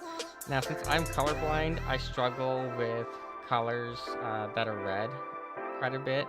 So I'm going to come up here. I'm going to type in pink color palette. And we'll find one that might be good. I like how this one here, it does tell me like what the hex codes are. Having those hex codes is a big help. I'm not really sure like what would look the best in terms of like, I don't know, what pink looks good to everyone, because to me this one here is almost white. Like this is almost white here. So I'm thinking, but this I think is probably too dark. So we'll probably play around with some of these colors. This one actually has more colors in it, and I can actually see better, like a contrast. Like I can tell this is either blue or green. It's kind of like a bluish, greenish color. This is yellow. This one here I know is yellow. So I'm guessing this is kind of like a pastel pink, and this would be like a hot pink. I could be wrong on that. So don't like fully trust me, because again, I am colorblind as shit when it comes to some of these colors. But I think we can go with like this palette here, wherever that palette was. We just lost track of that palette. There's no way this is pink. To me, this doesn't. No, this is like a beige color to me. It's like skin tone. So this says pink up here, but it's like skin tone to me. Yeah, I would visualize. Blue to pink. This is pure white. This is like an off-white. Again, these are skin tone to me. They don't look. They might be pink to you guys, but to me they're skin tone. Cherry blossom. Now, cherry blossoms are my favorite plant, my favorite flower. So I think we can go with probably this one. We'll just have to like picks from one of these colors. I think this one here is a little bit too dark. This one here was too white. Well, so I think we'll play it safe. We'll go with the one in the middle right here. So I'm going to just copy this hex code, and that's the one in the middle, and we'll just apply that hex code here. Hopefully it looks good to you guys. It's really hard for me personally to tell what kind of color it is, but hopefully for you guys, hopefully it's pink, because again, we want to make this gamer girl-ish. We want to represent girls essentially, and I think that's probably going to be the best way of getting it to represent girls, is making it pink. I could be wrong, but I think I don't know, it's probably good. And we might add some additional stuff to this material, to this color, but for now it's fine as it is. Okay, so we want to now start adding in our legs here. Now, my desk has these weird legs that are kind of Y-shaped. Y's? No, no, never mind. These are not Y's. These are X-shaped. Only the outer legs are X-shaped. I don't know why only the outer ones are. Just only the outer legs are X-shaped. Oh. I might try. I might try to go for that kind of like shape with it, but we'll see. I think what I'm going to do first is we'll add another square. Let's go ahead, we'll add another cube, and we can start to get rid of some of these annotations. They got kind of messed up, so we'll get rid of some of these. So I'm just going to go to my measure it tool, and we'll just delete all of them. I don't know exactly which ones are which.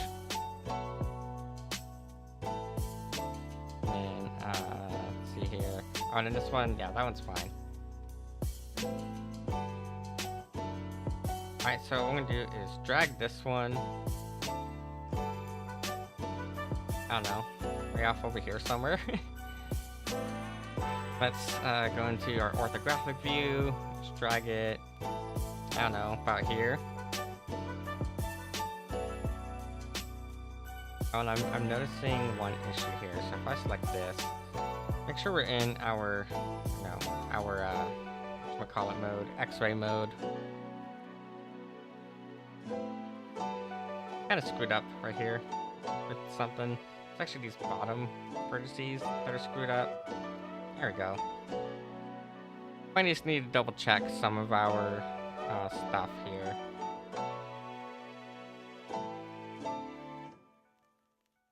Yeah. For whatever reason, we're just a little bit off on our vertices.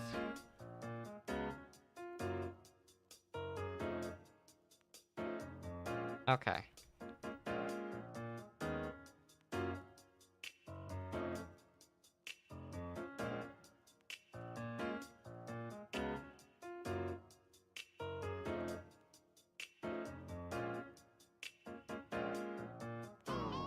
Alt A, grab this.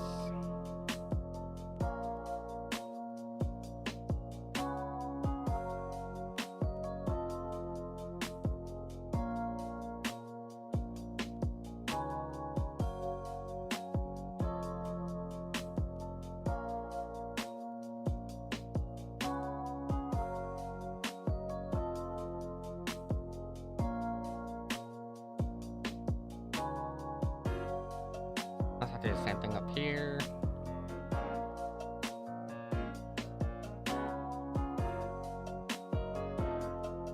I feel like I need more caffeine already.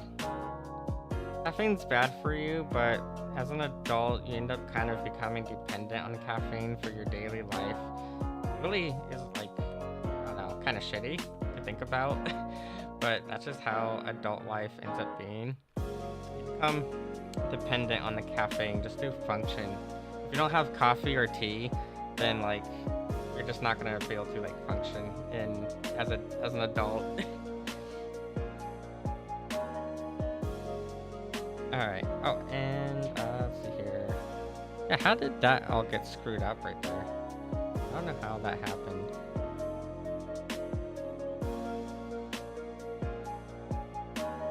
Is it like that on the other side too? It is. X or Y? It's the Y axis.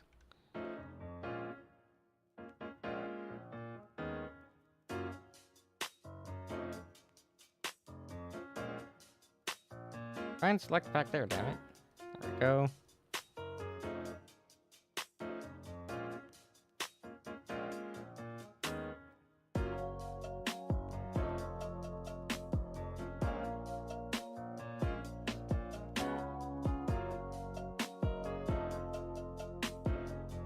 Okay, should all be aligned, hopefully.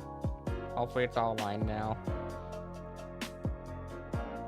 Yeah, so my desk, like I said, it has an X shape here. I think it's probably fine to not do an X shape. We can actually probably get away with doing a T for it. I personally don't really like the whole X shape thing anyways. I feel like it's quite annoying, personally. I understand why my desk does it. I just feel like it's kind of annoying of a thing to deal with. But that's just me.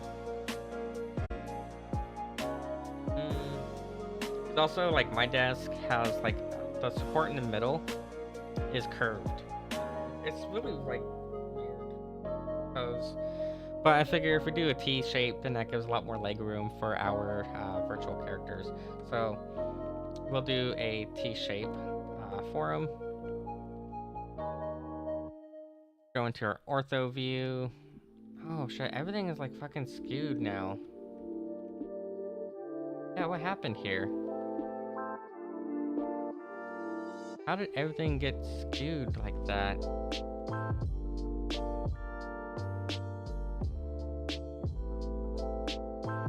I don't know, it's probably my screw up in some weird way.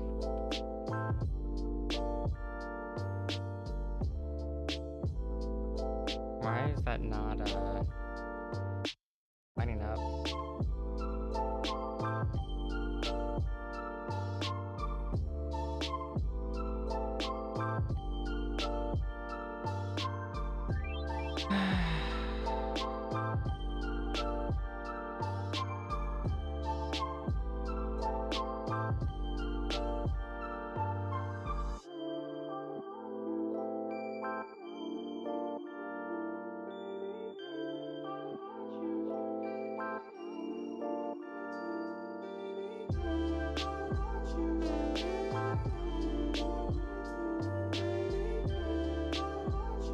Okay, it's fixed. These ones aren't all screwed up, right? Nope, those are fine. Okay. Cool. Alright, so here, I'm going to move this towards like the center, right here. So we have here 1, 2, 3, 4, and 5 boxes there on the grid. So I'm just going to move that into the center here. It'll be the center of this middle box, the third box. And I just want to select this face here. So I'm just going to select only this face for the time being. We need to be out of X-ray mode. There we go. Go back into like this view. And then we can drag it out to be an even number.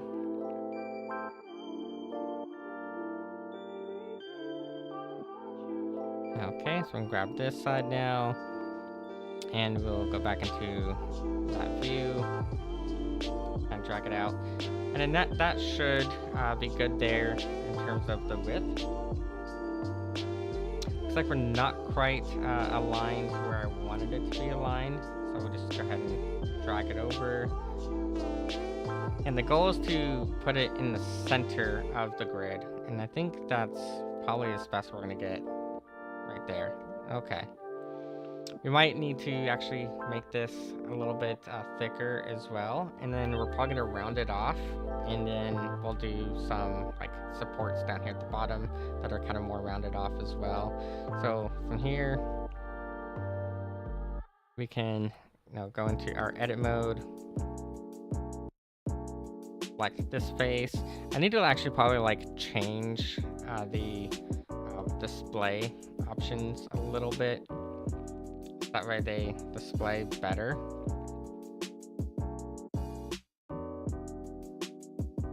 Okay. So I feel like some of the colors here on this like theme or whatever are just like really hard to see. And I don't know if that's a me issue or if that is just like something that's bugging everyone, but it's definitely something that bugs me, that those colors are a little bit hard for me to tell sometimes when I have stuff selected. And I figure if it's hard for me to tell when something is selected, it's probably hard for you to tell something is selected too. So I might have to go through later and try to change some of those like default settings here in Blender. On this side here, is it the same? Like, I guess it should be the same on all four sides. Just double check. Do a little segment there. That's 3 centimeters. What about this one here? Yep, 3 and 3. Okay, cool. And yeah, if we want to round this off now, what we could do is we can select our edges, and then we can do Control B, and we can add a little bevel here. For this one, you might want to do like, I don't know, 2 segments or whatever, and then you can drag the rate out. I need to drag it out all the way. You do want to, you know, clamp override, and then that'll make it kind of like this hexagonal shape. So the hexagonal shape looks a little bit more like, I guess would be like a traditional support for a desk, rather than using the square shape. So that might, you know, work a little bit better. I think we might actually want to probably, if we're gonna do that, probably want to scale up the whole thing just a little bit. Also, I want this to be an even number. I like it better when it's even numbers, and that's just definitely a me problem, but I like it better when it's even numbers. Okay, yeah, so maybe we do want to scale this up just a tiny bit more. If I go over here, oh, wrong button. If I come over here though, I hit scale and then hit Y or X, and we can scale it up where it's should be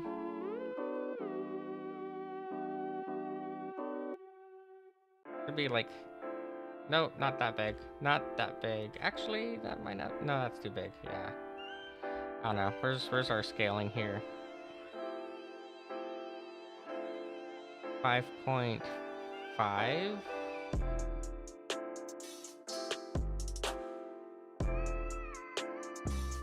This doesn't need to be touched, that one.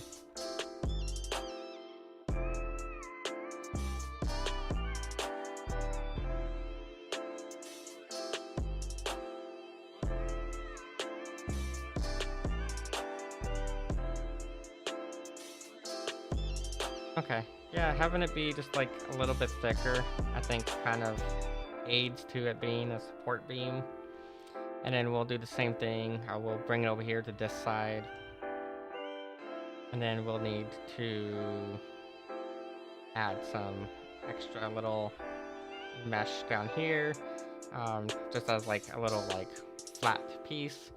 So we want the flat piece to be down there, because then that flat piece would be like the base of it, right? Like what this is going into. So like, we just simply add another cube. We'll go ahead and add a cube right here. Bring it right over here. I need to like figure out how to reduce the overall grid size.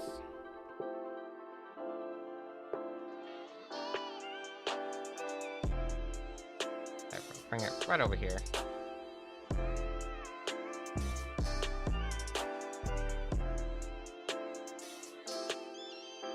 And you can see here, we're actually like not aligned perfectly for this thing. So we're gonna need to probably do something about that to fix the alignment real quick.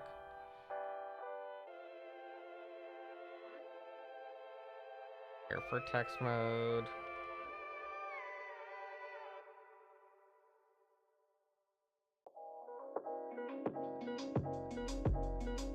Up here.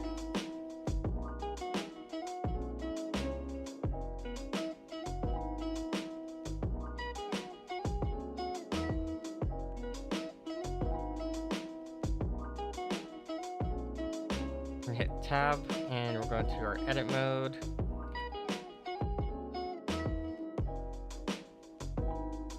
There's fine, and then we're going to just bring these down.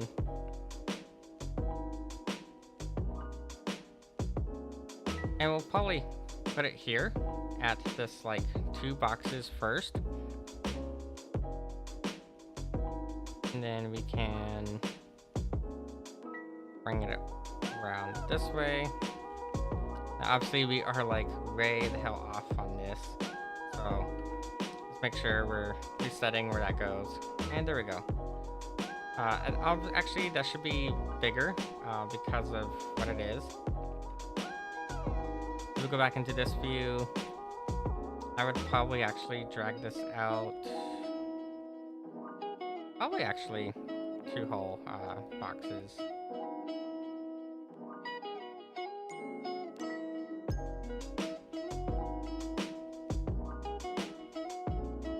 And then just kind of make it a little bit smoother. Might maybe kind of fake a bevel on it.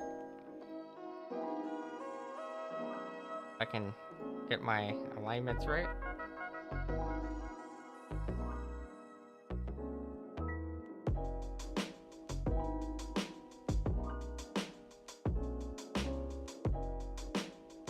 That did not scale correctly.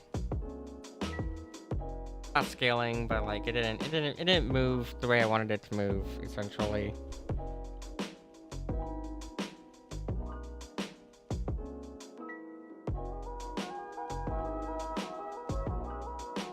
Yeah, probably 2. 2's probably fine. Yeah, 2's probably fine.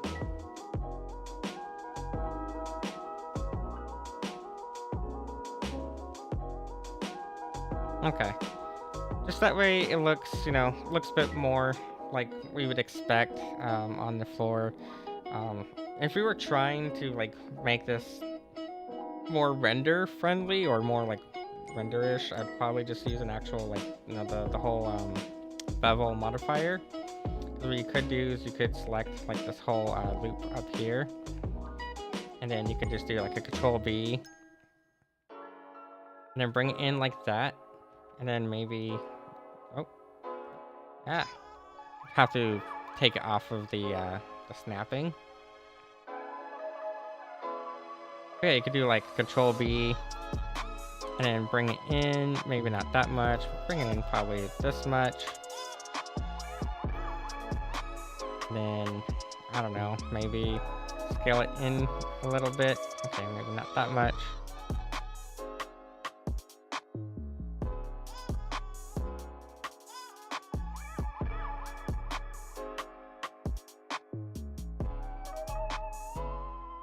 But see, I don't know. Even though that technically looks a little bit better, it's just not how I want to do it.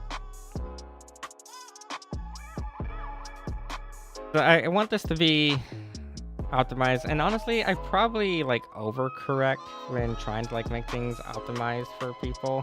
It's just I like to be mindful of the fact that, yeah, you know, like I said earlier in the stream, my computer is complete overkill for any of this stuff, and so I try to be mindful of the fact that if I go to like put this on Booth, then not everyone who's going to be downloading the model off Booth can possibly, you know, handle really high poly models.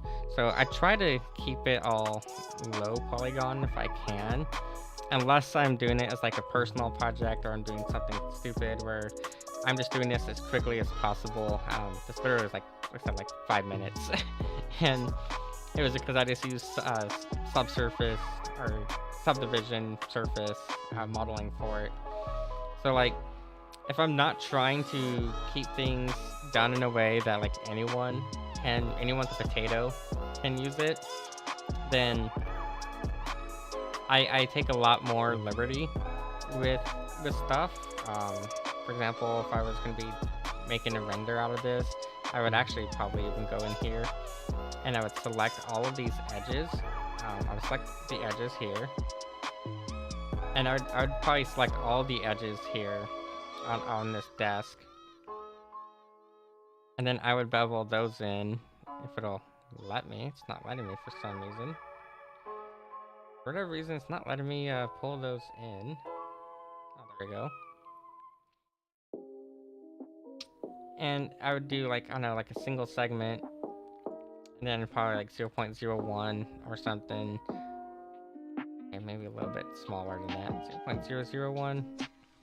Yeah, and I would probably like do like that kind of bevel on everything.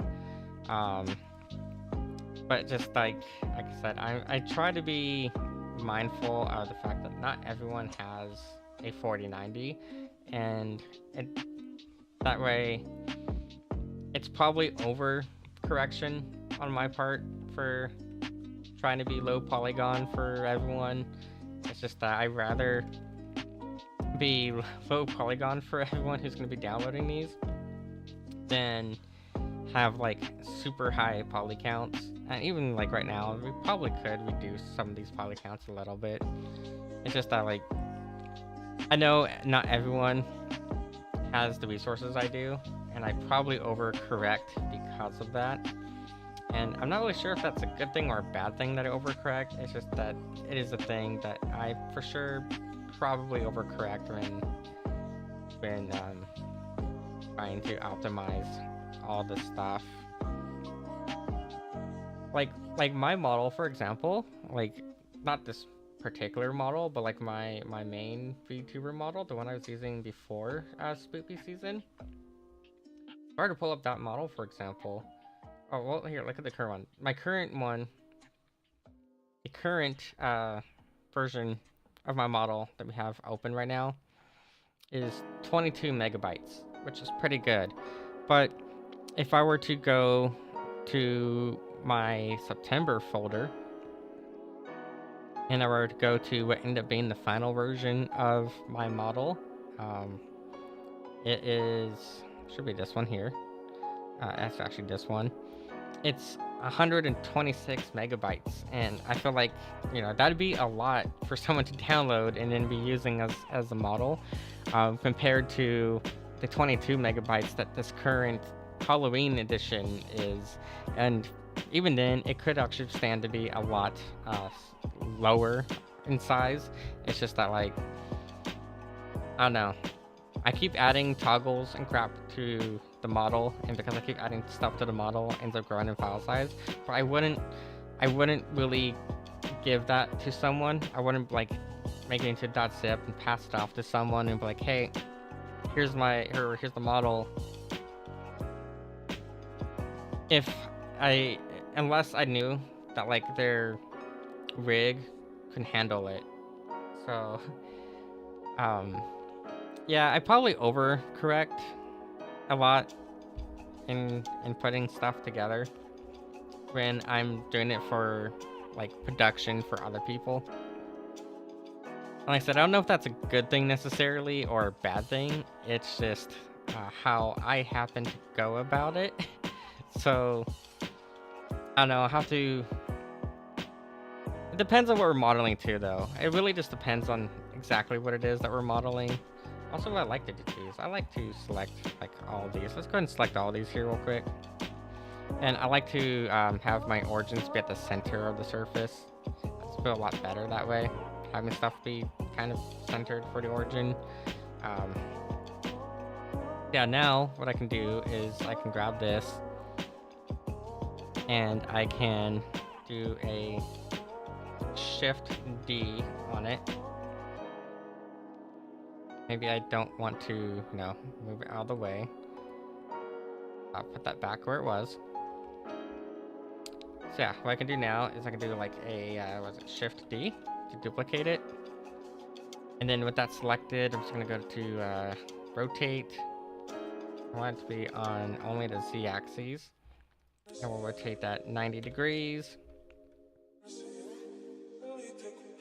And then we're gonna have to, move it around to where it lines up over here. Not that hard of a thing though, because we're just working the orthographic view. What I used to do, and I don't do it anymore, the way I learned 3D way back when I was younger is I actually used to have my views set up like this. So if I were to actually drag this view out, and then I were to do this, and then same thing here. This is how I used to learn, or how I learned 3D. So like this here would be your main camera.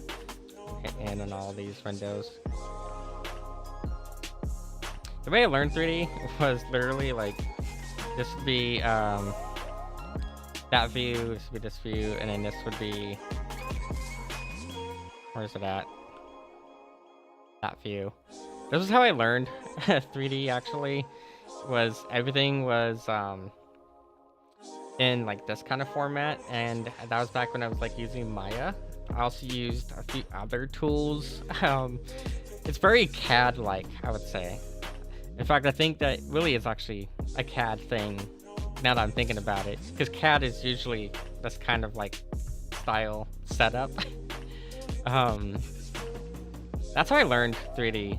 I learned 3D with the setup like this, and I don't really do it anymore. Nowadays, I just kind of use just the one camera. But yeah, that's how a lot of the 3D tools back in the early 2000s that I had used back then, at least, a lot of them were set up that way. And actually what we could do is we could grab this and take this Y value. Oh, wait, why did do both of these? Both of these should be moving. See here, Y. Ah, it's not moving both.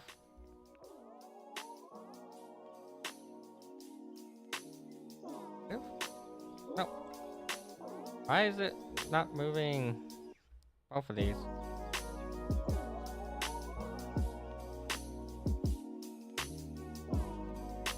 There we go. That basically just kind of like flipped what side of the axes it's on. We're still gonna have to, move it around just a little bit more. But yeah, this was basically the view that I had growing up learning 3D, was this kind of 3-panel view. I don't think it's really the most efficient to have it, but if you like to do orthographic like stuff, then I guess it kind of works. It just depends on what you're doing, I suppose. But what works for me, at least. I guess that's what matters, is that it's what works for me. X-ray not available in current mode. What do you mean X-ray not available in current mode?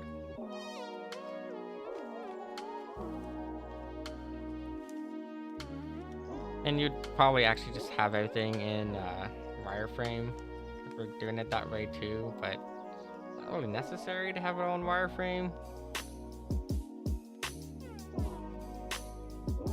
We will adjust the snapping to the grid here in a second. So the one nice thing about doing it about having your 3D or your camera this way though, is that, like, let's say we want to, line this up on the grid the same way we have it here. It's a lot easier for us to then, like, kind of zoom in and kind of see where we're lined up. Because now we can grab this. Oh, let's turn on our snapping again. But now I can grab this and snap it to wherever it should be. And I don't know, maybe we decide this actually needs to be moved. So that way that lines up a little bit better. We can easily move it around however it needs to be. That is one nice thing about putting the view into this sort of orthographic view. Is you get to see it from all the sides, right? You get to see basically all the different perspectives of it. Like we know here. Oh, I just realized this here. Now that's gonna bug me. Let's put this into this view. X-ray here. It's not like an even. It's not an even circle. That does kind of bug me.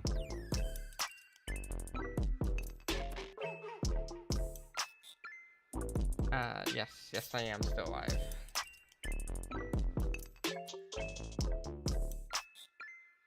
Yep. Okay.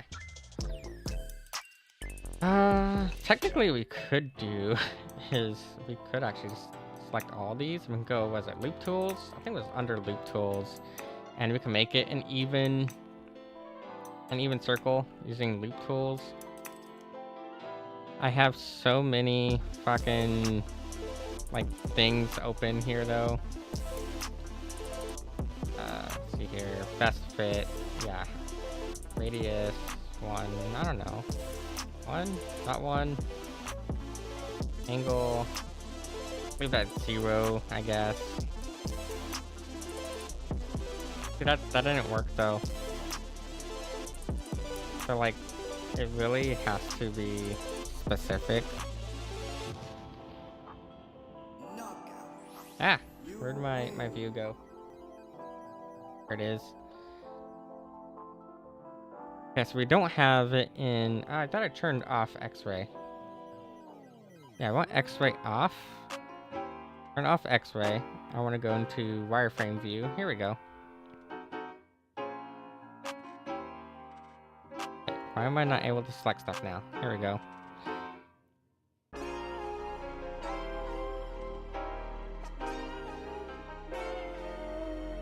And then we'll need to do the same thing on the other side here.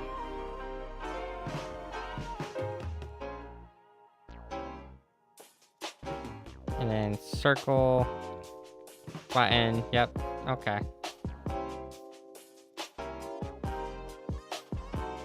Sorry, it just was bugging me that, it was just bugging me that it wasn't like a perfect circle there once I realized that. I'm gonna have to fix that on this one too, over here on this side. I'm gonna have to fix that, because otherwise that is gonna bug me if I like know that like that's not how it is. That does end up like bugging the shit out of me.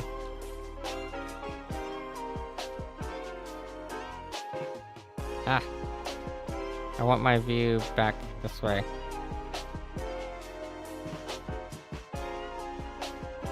Circle, yep, best fit.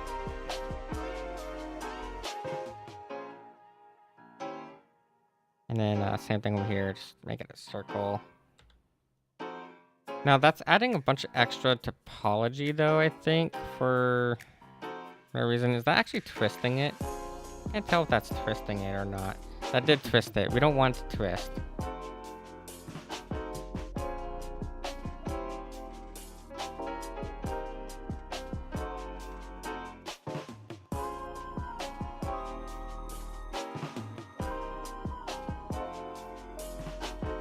Yeah, so somewhere along the way, it actually twisted up right there. And we don't want that to twist up.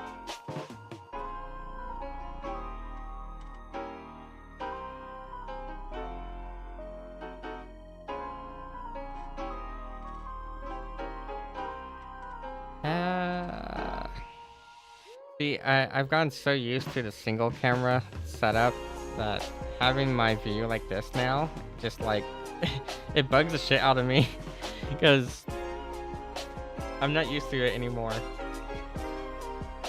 But back when I was younger learning 3D, having my view like this helped so much. It's just like now though, it just I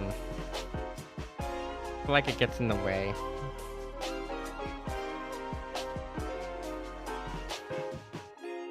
I don't want it to bend like that. Regular. No, yeah, we don't want to do that. No, I'm just going to, I don't know, delete that. Just copy and bring this other one over here.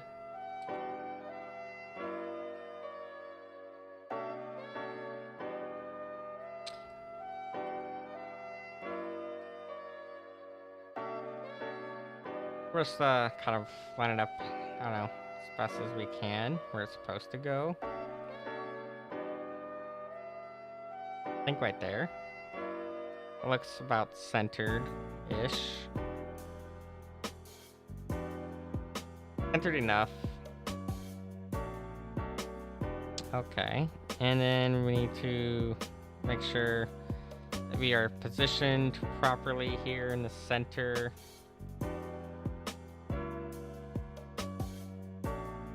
One, two, three, 1, 2, 3. Yep, we are like properly centered there.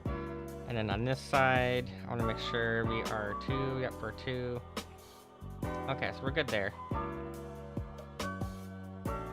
And then there should be at least a third support. There should be a third one at the least. Yeah, we should have a third support.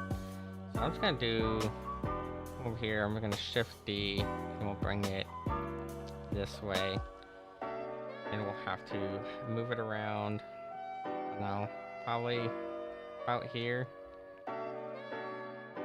And then maybe want to rotate it on the z-axis.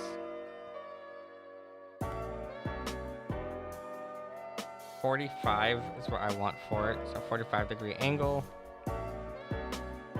Now, obviously, that like position is not going to work because that's going to go right up against the wall, and that'll dig into the wall. We don't want to dig into the wall, so we're just going to have to probably move it. I don't know, about to maybe zoom in just a bit more here.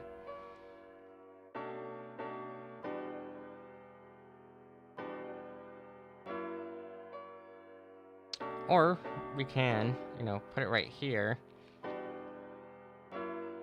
And then this block here would just be an L shape too, I think. Yeah. So then if we were to, you know, rotate that, we can put that back, I don't know, do like another 45 degrees on it. Make it nice and even there. And then we would have to, I think we'd have to do like a little loop cut here in the center. We're gonna do like a couple of loop cuts probably. But we could take that and then move that over into an L shape.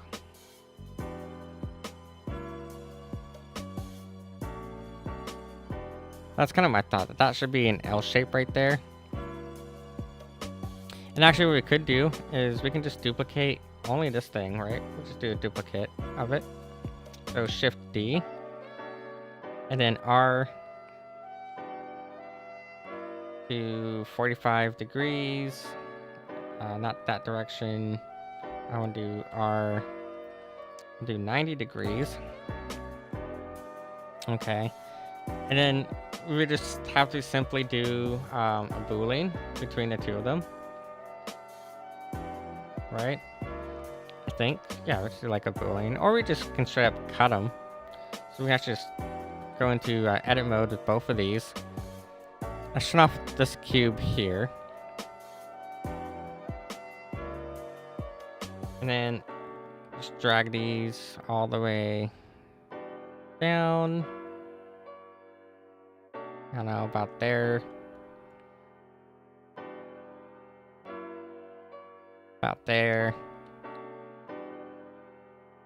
And then we can join them and do like a merge on them.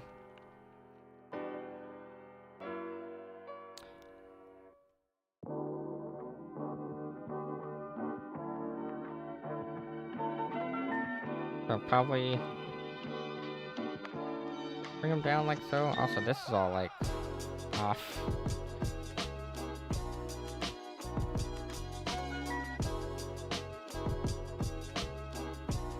Somewhere along the way, these all ended up being like off on the alignment.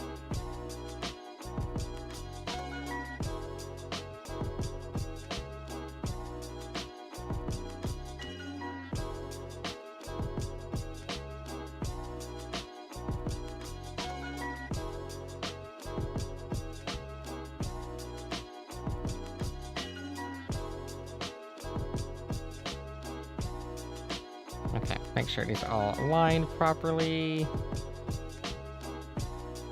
There's still alignment issues somewhere. There we go. I was gonna fix the alignment on all these real quick before we end up merging them into one single model, one single mesh. Because what we're gonna do is after we have these all aligned, is we're just going to join them. We'll do a merge by distance. Yeah. Now we can actually join these into one. And then tab back into our edit mode. And what I'm going to do is I'm going to grab this vertice and bring it right there. Grab this vertice, bring it right here. That's going to create some like inward stuff. And then we'll, not do that. Make sure we're on our grid view here.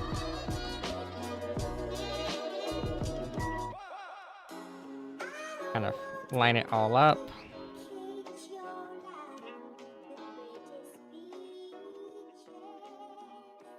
Okay, yeah, that looks fine. All right, and then hit A, do a merge by distance. And you'll see down here, it's going to tell you that it's removed vertices. That's because that is removing any vertices that are like overlapping.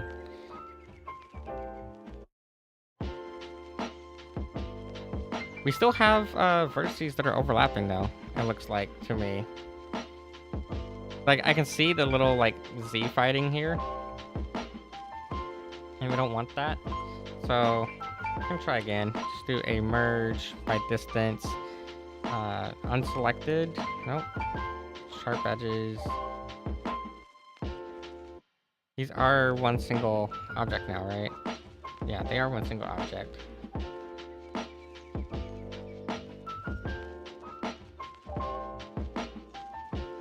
I don't know why it's not, I don't know why I didn't, like, clean that up for whatever reason. Okay, I'm gonna select this edge, though. Oh, you know what it is? Because, these aren't... That's what happened. There's no, like, bridge right in here. So we'll just have to add, like, a single vertice and bring that over. Not that hard of a thing. Yeah, that's really all that happened there.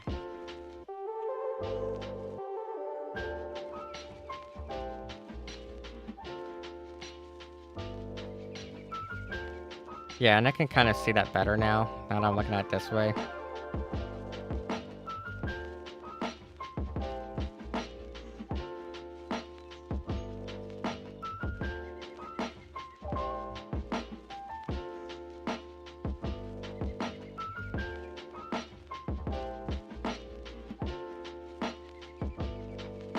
The easiest way we're gonna fix that is probably with our knife tool. Except it's not gonna line up with those. Yeah, that's not gonna line up. What we could actually do probably is, yes, first off, make sure these are where we want them to be. And the same on this side. That should be 2. And what I'm gonna do is I'm actually just gonna select everything and I'm going to dissolve all the faces. And I'm just gonna redo the faces to make it a little bit better. So probably just hit delete and then only faces. And you can see here now by us doing that, you can see where there's like intersections here. So we can also select a couple of edges here. I'm just going to delete only the edges.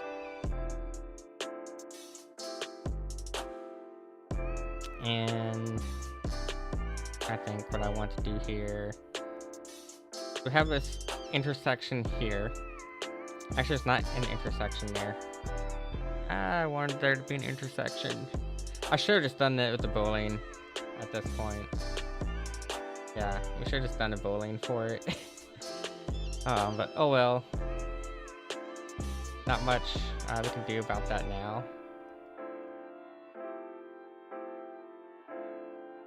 Okay.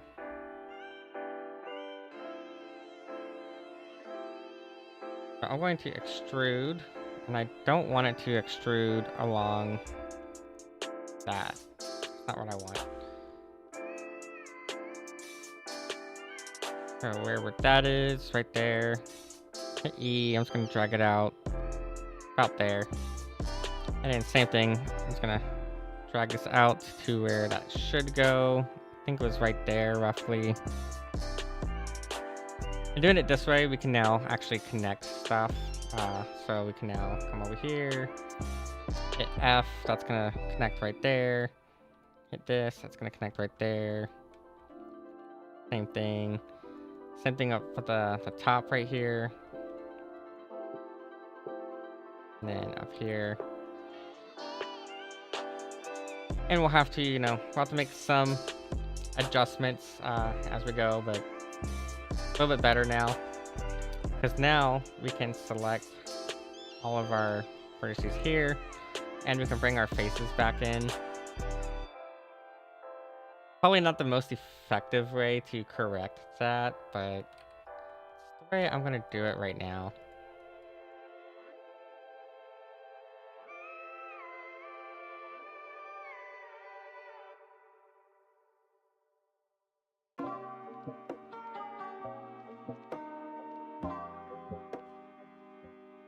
And I really need more caffeine. I don't want more caffeine, but I feel like I need it.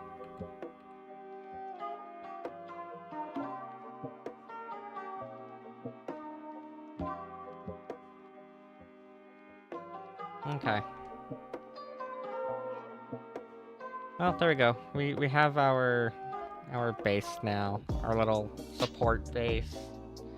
Yeah, it's not perfect, but I'm gonna call it good enough for now, so we can move on to other stuff that needs to be modeled and added on. And maybe at some point we'll just say fuck it and not be as precise with everything. As long as the desk itself is where I want it to be, that's what matters. Oh, actually, that was that cube. And then also I want to give these all that same desk support material. Why did it not give it to him? Desk support, there we go. These are all gonna get that same like metallic material that we assigned earlier. There we go. Okay. So the desk itself is pretty much, it's a desk, more or less done. It doesn't need to be anything more than this for the desk, but we are going to want to add a bunch of stuff on top of the desk. I want to model a little computer tower. We'll probably model some other stuff. I don't think we'll be as precise with some of the other stuff. It's just, as long as the desk is appropriately sized, is what matters. And that, again, that's just because I am so tired of downloading models and playing games and going to do screenshots and stuff and finding out that the scaling is off. And then what I have to do then is that then I have to like get creative with my screenshots for trying to make sure that everything fucking looks good. Otherwise, it's gonna bug me if the scaling doesn't look right. So, as long as the desk is the right height, we can pretty much go through and eyeball everything else. But as long as the desk itself is like roughly the right height, I kind of want to actually make these supports a little bit wider. I think making these supports a little bit wider would make a lot more sense for it. So you might want to probably do that here. So maybe go into like our edit mode here, and then select like this whole side, and then bring it out there. And actually, if we're gonna do that, oh wait, it's not mirroring. There we go. Yeah, I feel like that's probably a little bit better for it. And then we'll do the same thing on this side here. We'll come over here to this view, just grab a side, and then, oh, that is not mirroring. Why is that not mirroring? Ever? Okay. Oh, okay. But yeah, so desk itself is fine. Actually, now it's this one here that needs to be a little bit better in terms of how it's aligned right there. I'm going to toggle on our X-ray.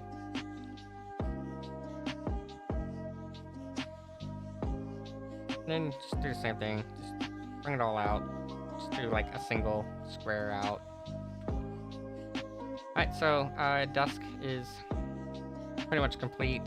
What we can do now is we can merge all these into one single entity. So I'm gonna hit Control, select all of them, hit Control J. Oh wait, it's not working there. Yeah, select all of them, hit Control J, and they're now one single object. So we can now label this desk. And that way when we go to export it as a GLB or an FBX, we'll have just a singular desk here that we can work with. And we can even like test that, right? Like if I go over here and I go to export, we'll export this as a GLB. Yeah, export as a GLB. Oh, make sure I'm making a new folder here. We'll call it gamer room, I guess. And then we'll label this as desk.glb. Export that as a GLTF format. Make sure we're in that same thing. It's gonna label this gamer room .blend. Go. And then we can like double check things by pulling up VRM posing, which we were showing earlier. And then we should go to props, GLB, and go to that folder that we had. So I was gonna go over here to my props folder, at gamer room, desk.glb. Oh, I wanted it only to import stuff that was, I forgot to tell it only stuff that was, only stuff that was selected. But regardless, we can, already import it now into here and see that our scale is where it should be. So the rest of the stuff, we'll probably just eyeball it. The one thing we do need to fix though is it looks like our normals are all screwed up. So our normals are a little bit screwed up here. Easiest way for us to fix that, just go to here and yeah, see our normals, they're all kind of screwed up. So what I'm gonna do is I'm gonna tab and want to select only those two things that are all screwed up. I like to select them by normal. I was going to select them all, hit Control L, it's going to select all of that. And then Control Shift N, actually Control Shift N. That's going to fix that normal problem. And now what we need to do is go back to our export, go back to GLTF. The reason I'm using GLTF is because I discovered that GLTF just works a little bit better for VRM posing than FBX. I was converting everything to FBX, and then I just found that overall it's just better if I simply use GLB for it. And there we go. See, now our desk is in here. And it looks nice, and it is roughly the correct scale. If we were to, take our model here and we're put her in a chair. I don't really have a chair out right now, but we can, found like a little like sitting pose real quick, just kind of like see how she'll be sitting. So I don't know, maybe we'll go like this kind of sitting pose, maybe. Might need to bring her down a bit. Then we can, I don't know, we'll add in our chair model here. Now the chair model's all fucking screwed up and it's kind of funny. Easiest fix for that is to simply put this thing into a T pose. There we go. And so, yeah, like, now we pretty much have where our scale looks fine. But yeah, I think what we'll do is we'll probably just eyeball the rest. So the rest we'll just do with eyeballing it. But yeah, so we have at least a desk now.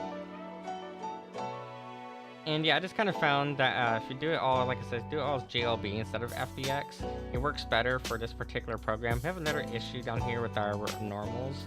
If I go back up here to Blender, there's another normal that is all like fucked up, and it's just normal down here. And actually, didn't we just like correct these faces here?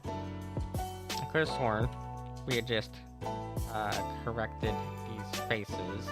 And delete that extra face. And let's delete, yeah, we can delete this extra edge as well. I just want to only delete, just want to only delete the edge. So delete only edges and faces. Nope, that's gonna delete the whole thing. Why is that? Oh, right. Why is our whole bottom? Our whole bottom is missing.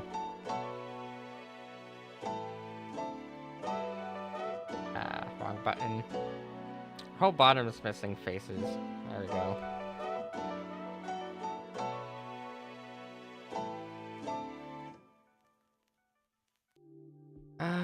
Why is it doing that? Why is it being so damn annoying at times?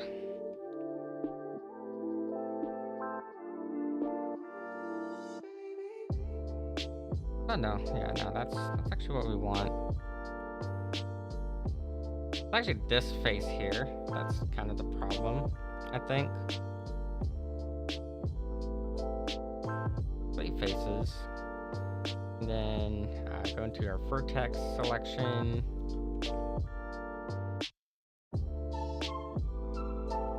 See, now the whole bottom again is missing. Whole bottom's missing faces.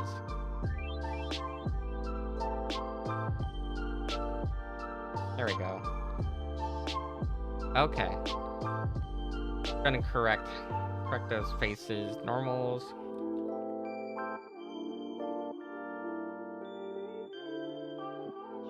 Okay, cool. Actually, why is this particular face here? Damn it. The fuck is going on with it? Delete faces. Yes.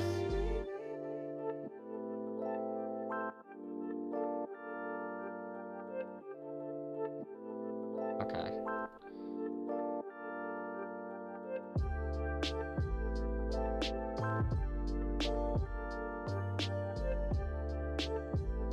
There we go, and that'll correct that normal issue, that back face that we were having. That'll be corrected now when we go back into VRM posing. So yeah, there we go. Desk is done. We'll probably just eyeball the rest. So I like being precise though. I feel like it's better if you try to maintain some level of precision. And I think another reason too I'm trying to like maintain precision is because I've been researching 3D printers, and because I want to like 3D print stuff, I'm also like trying to make sure that like stuff is like scaled appropriately. That way when I go to 3D print it, it comes out, you know, scaled right.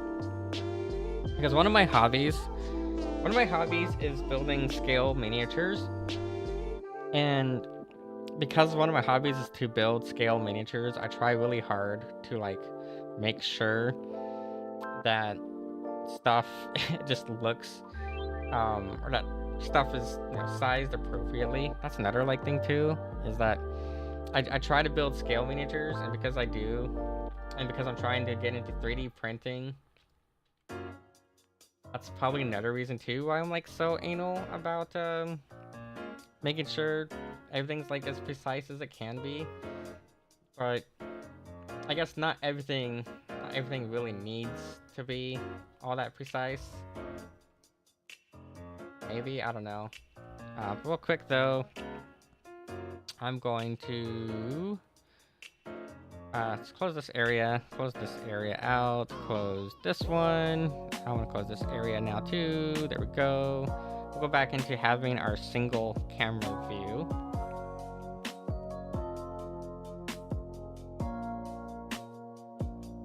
And actually, let's export this object one more time. I'm going to export it again as a GLTF. Yeah. And like I said, the reason for that is just because I've found that having it be GLTF just ends up working a lot better for VR imposing. If I were to export this as an FBX instead of a GLTF, what you would end up having happening is the shininess of like this material here. It'll lose that shininess. So we want to maintain the shiny texture. Yeah. I was gonna do just a really quick screenshot here.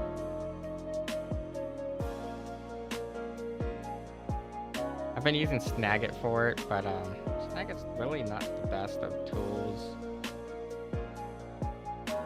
Okay, but I was going to post this here real quick. Quote. We have finished the desk. Now to make a PC and other accessories. Okay. So for some of these other accessories, I'm actually going to import stuff that I already have built. So one of the things I have done already is I have a mouse pad. So we're going to throw a mouse pad on here. I think I have a keyboard and some other stuff as well. So I'm going to pull some of that stuff up, and we're just going to toss in stuff that we already have so we can save a little bit of time, because we are, you know, spending a lot of time on stuff that we probably don't need to be spending. So I'm going to just drag and drop stuff that, like I said, that I already have. So this is a texture.png. Where did I actually put the actual? Is it under? What folder did this end up going under? Here's our hideout. View Cinderella Studio. View Cinderella Studio. That blend.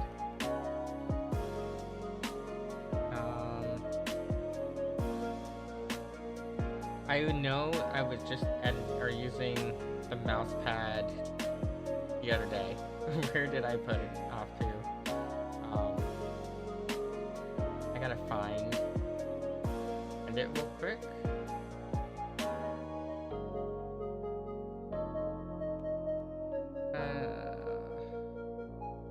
Where is mousepad.fbx? It's gotta be around here somewhere. Because I was literally just like messing with it the other day when I was trying to do something.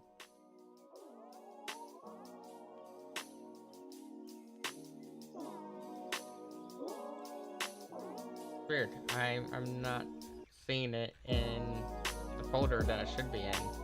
So I had a mouse pad folder. I'm trying to see where that folder vanished to, where it disappeared to.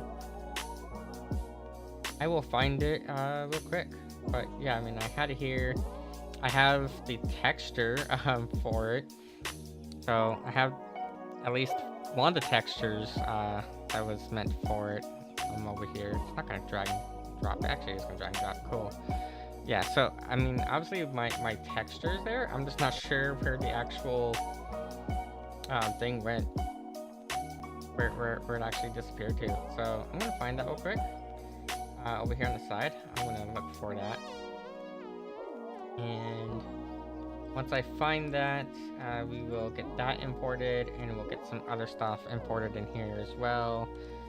It's probably gonna be not under props. It should be under props, but it's not under that folder yet because that folder's new. That's why I need to better organize a lot of my stuff, because a lot of my stuff isn't organized as well as it should be, and this stuff ends up kind of like all over the place. But like, I know for sure I was working on it the other day. I'm actually gonna load up. This is a room. I didn't finish this room, and I'm actually planning on probably just scrapping this whole thing. But this is essentially what I wanted to do tonight, starting from scratch. Because I had this here, and this wasn't a bad layout. It's just it wasn't exactly, you know, what I wanted in the end. And I had screwed up some of my materials in here and stuff, so my whole goal for tonight was actually to restart this from scratch and have it be more gamer girl themed. At some point I may come here and finish everything, but yeah, I have this mouse pad right here, and can I just copy this object and then paste that into this one? That work? Oh shit, that did work. Okay. I wasn't expecting that to work, but that worked. Cool. Yeah, so we have we have Booby Mousepad here. So we'll put Booby Mousepad onto the desk.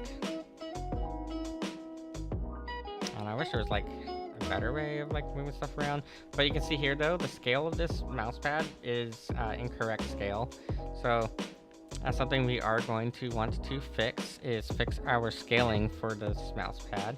So just gonna drag it like, I don't know, probably about there. Actually, it's be slightly more precise with it. Okay, good enough. Alright, but hit R and then Z. But as you can see here though, like I said, it's not scaled properly. So I want to bring this down. Oh, I guess I have to actually scale it down overall. There we go. Actually 0.5 probably would work. Okay, so we have that there. And I don't know if there's gonna be like where we're gonna place it, but for now, I think for now, this is probably gonna be good enough. I'll put it right there. And we will end up needing to add some materials to it. Right now, it doesn't really have a material applied. Add a material to it, maybe add that material. So this is another VTuber. She's one of my friends. Her name is Sahime. She's like a shark VTuber. So yeah, right now, we'll just leave that as our mouse pad there. I have another, like I said, in that other file, I did have a mouse as well, but honestly, that mouse is kind of crappy. It's not very gamer-ish of a mouse, but I mean, I guess if it works, right? It doesn't have to be 100% perfect, as long as it serves its purpose. Yeah, because that's like a really crappy. This wasn't like a really crappy mouse. It's nothing all that fancy. Honestly, for a mouse, if we wanted to do one, I would probably do it subdivision modeling, just to like make it look all nice and smooth and round. But the problem with that though would be if I did subdivision modeling for it, I would end up with way too many polygons, and I don't like, you know, having a ton of polygons. Even this one, as you can see here, it's got a ton of polygons, and again, that's just part of the problem. It's just because subdivision modeling, it subdivides, and when you subdivide, you end up with a ton of additional polygons, even like this. Honestly, there's way too many polygons in the boobs, but boobs are boobs, okay? Like, it's fine, I guess. Yeah, I don't think anyone's gonna complain about the boobs being high poly. It's It's all the other stuff that people are gonna complain about being high polygon. Honestly, this chair too is a way better chair to work with. It's just I don't know. I don't know why I did the other chair, and I could have just used this one. But this one has better topology. But I remember having issues with this chair too. And obviously it's missing the, what's it called? It's missing the arms, because I personally don't put arms on my chairs when I get them IRL. I don't like having arms on my chairs at all. So I always take the arms off my chairs personally, and that's why that one doesn't have any. This was supposed to be part of a much larger project that was going to be like a collab project between me and a few other VTubers. We were trying to start our own VTuber group, and I was like, oh well, I'll make like a 3D environment that's going to be our like group studio or something. And then plans never like fell through, and because plans never fell through, things just never solidified between us as a group, and never went anywhere. And so yeah, I never actually like finished this whole thing, which was supposed to be that whole collab thing. I couldn't find where I saved the folder for the mouse pad, and that's kind of why we just did this, where I just kind of, you know, came here, copied it, 'cause I was like, I know I touched the mouse pad recently, and yeah, here it is. I just don't know where the folder, the original folder for it went. I'll have to find that one day. I guess we can copy the mouse for now too. Yeah, I'm copying the mouse for now. Okay. And then, I don't know, object mode. Paste the mouse in. Mouse is somewhere. Okay, this should be labeled as mouse pad. Yeah, that should be labeled as mouse pad. And then this is mouse. Okay. What I want to do is I want to Control C, go to copy location. Oh, that went the wrong direction. Control C, copy location. There we go. We are gonna have to rescale this a lot. As you can see here, it's kind of like scaled weirdly. So we are gonna want to probably make that even smaller. I don't know, probably about there. I guess 0.6 across the board. Okay, and then we can bring it up, and then we can rotate it however it needs to be rotated.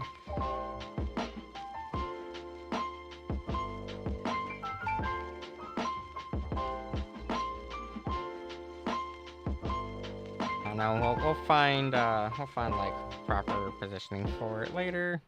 Yeah, it's probably good enough for now. Actually, I want to rotate that this way then. Okay. But yeah, now we can, you know, we can start to put stuff here on the desk. So we're gonna be working on that now, is putting stuff actually onto the desk. I want to get more caffeine. Yeah. Actually, maybe I won't. I have caffeine right here in front of me, and this is how much. This is, where does it say? Does it not say on here? It says 0 sugar.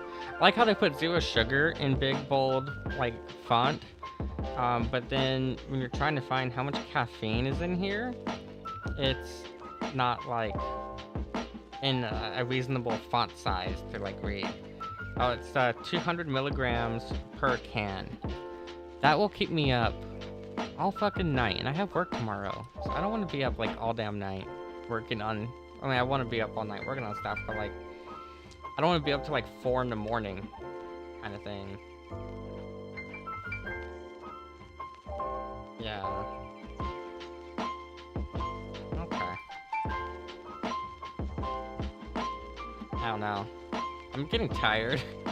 I feel bad as a VTuber because I'm always tired, and I'm always complaining about being tired. So like, yeah, I don't know. I'm always complaining about how tired I am, and I just feel bad about that sometimes because I'm like, I really shouldn't be that tired, but I just am that tired. Yeah. Actually, I kind of want to go back here real quick and turn on this mode. I actually want to drag this down. I'm not snapping. There we go.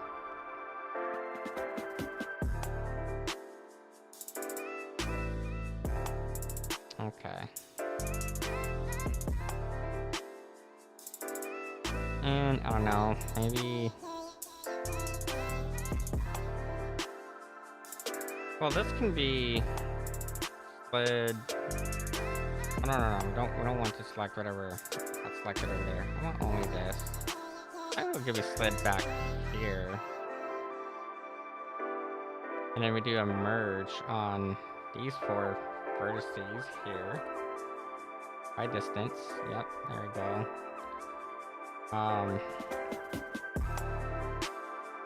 Aren't exactly even now.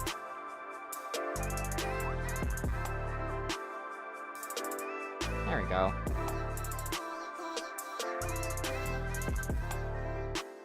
Tab out of that. That's a little bit better. That's probably actually like how it's supposed to be. Yeah. I mean, could actually probably should do. I know I complained. I complained so much about it earlier when I was like complaining about my desk. About how my desk does this whole fucking thing. But like, I don't know.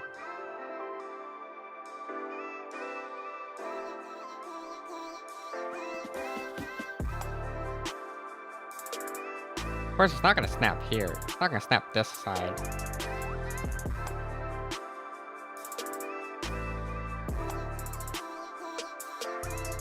I don't know. Hit enter on that.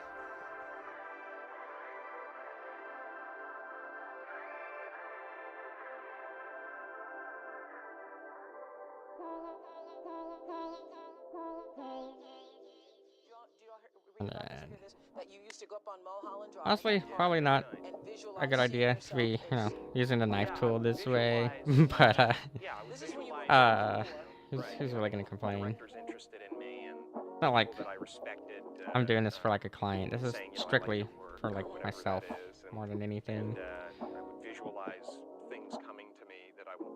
I know some people like absolutely will like hate you if you use the knife tool in this way. I'm not one to really care, but yeah, some people will actually like absolutely hate you if you use the knife tool.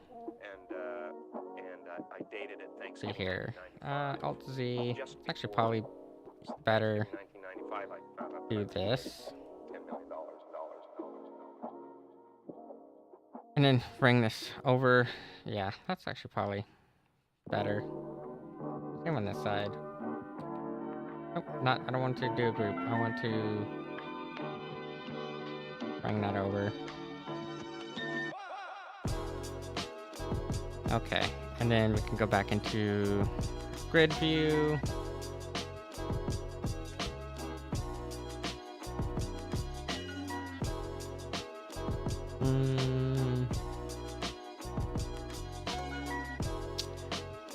Trying to figure out here what would be like optimal grid like position for it. Oh, bring that there.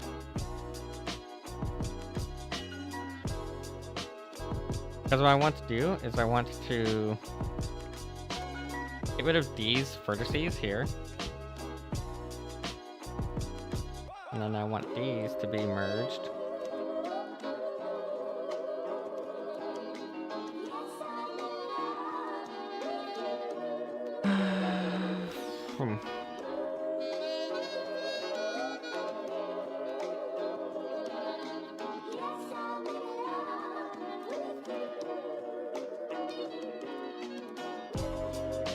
And then I'll have to, yeah, play around with whatever it is that makes the optimal, like, angle for that.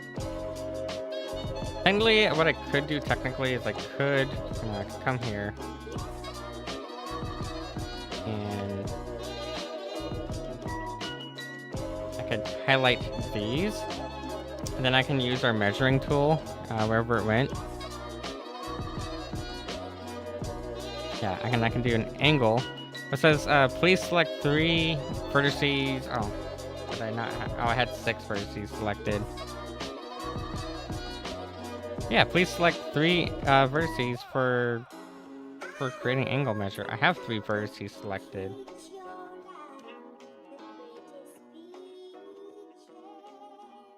Please select 3 vertices. These are 3 vertices.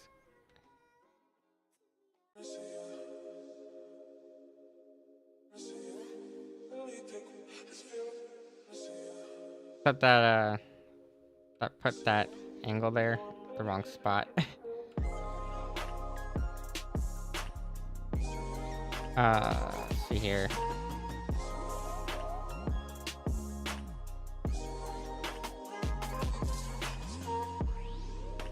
$134.99 degrees, 135 degrees. Okay. So since that's what we want, what's like the inverse of that? Or I guess it'd be easier instead of finding the inverse. It'd be easier just to, you know, add another loop cut, bring it over here. We'll get rid of that loop cut in a short bit. I guess, yeah, it'd be easiest to put it this way. Okay. We want those angles to match, is the thing.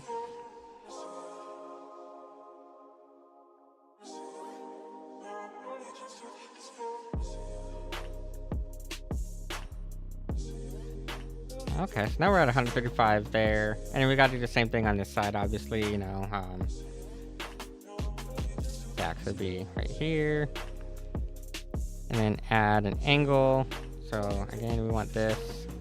Go to X-ray view.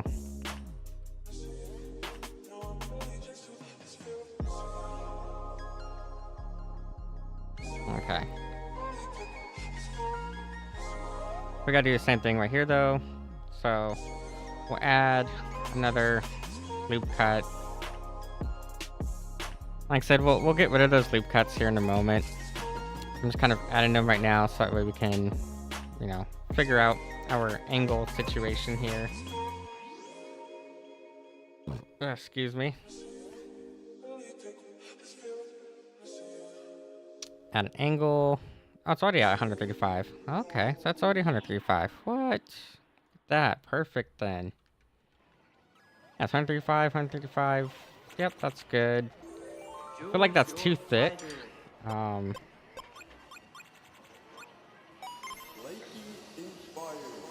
I feel like that's too thick. But delete edge loop. I'm gonna do the same thing over here. It's going to select that edge loop, and I'm going to delete the edge loop. Okay. Like it's a lot thicker than what my desk is for sure. But like our angle now is all like messed up though. Yeah, it should be fine. I don't know. Is it fine?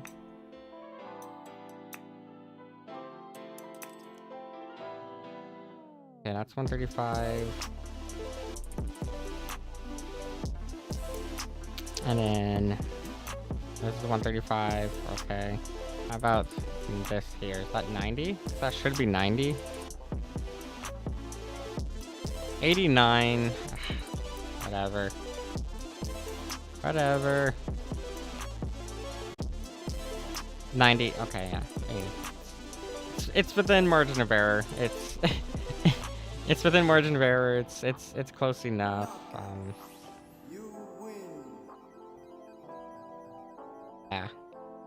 whatever. Whatever, close enough.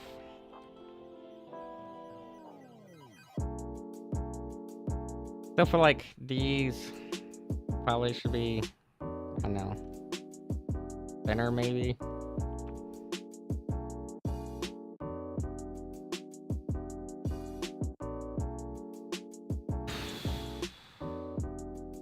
Oh, hold on. Yeah, I mean, I guess for this.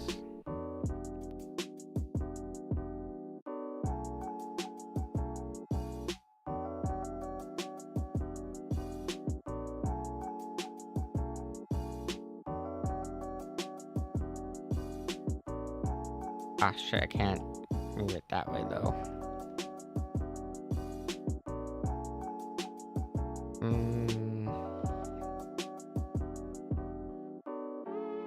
I think I see part of an issue that came up here.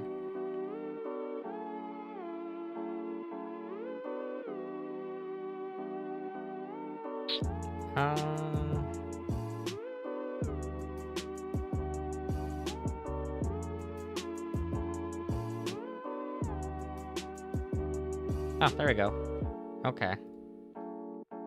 135, 135, same thing here. 135, 135. That looks like that is halfway through there. This is halfway through there.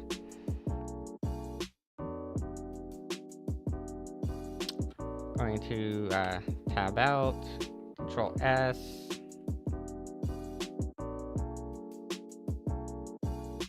Yeah, 90. Again, this is, it's a little bit off right here.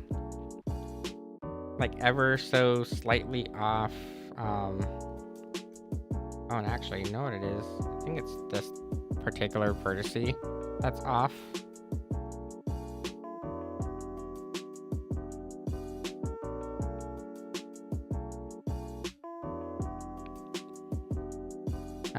Snap this to grid.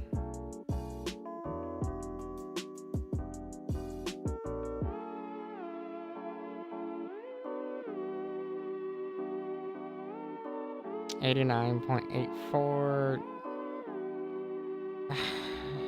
Yeah, it's whatever. Okay. Tolerances aren't the best. I'm sorry. Okay, like we're not engineers, but as long as we have it close enough, I'm gonna consider it satisfactory. As long as it's close enough. Yeah. Yeah, this way, you know, like some sort of like monitor can go up here, and then with the monitor up there, we can have a little channel back here for cable management. It probably should be thicker, probably. We're gonna be putting a fucking monitor up here. It's fine though. It's whatever. I guess. I don't know. I'm gonna say it's whatever. I don't know, maybe we do. Let's do this. Select the outer.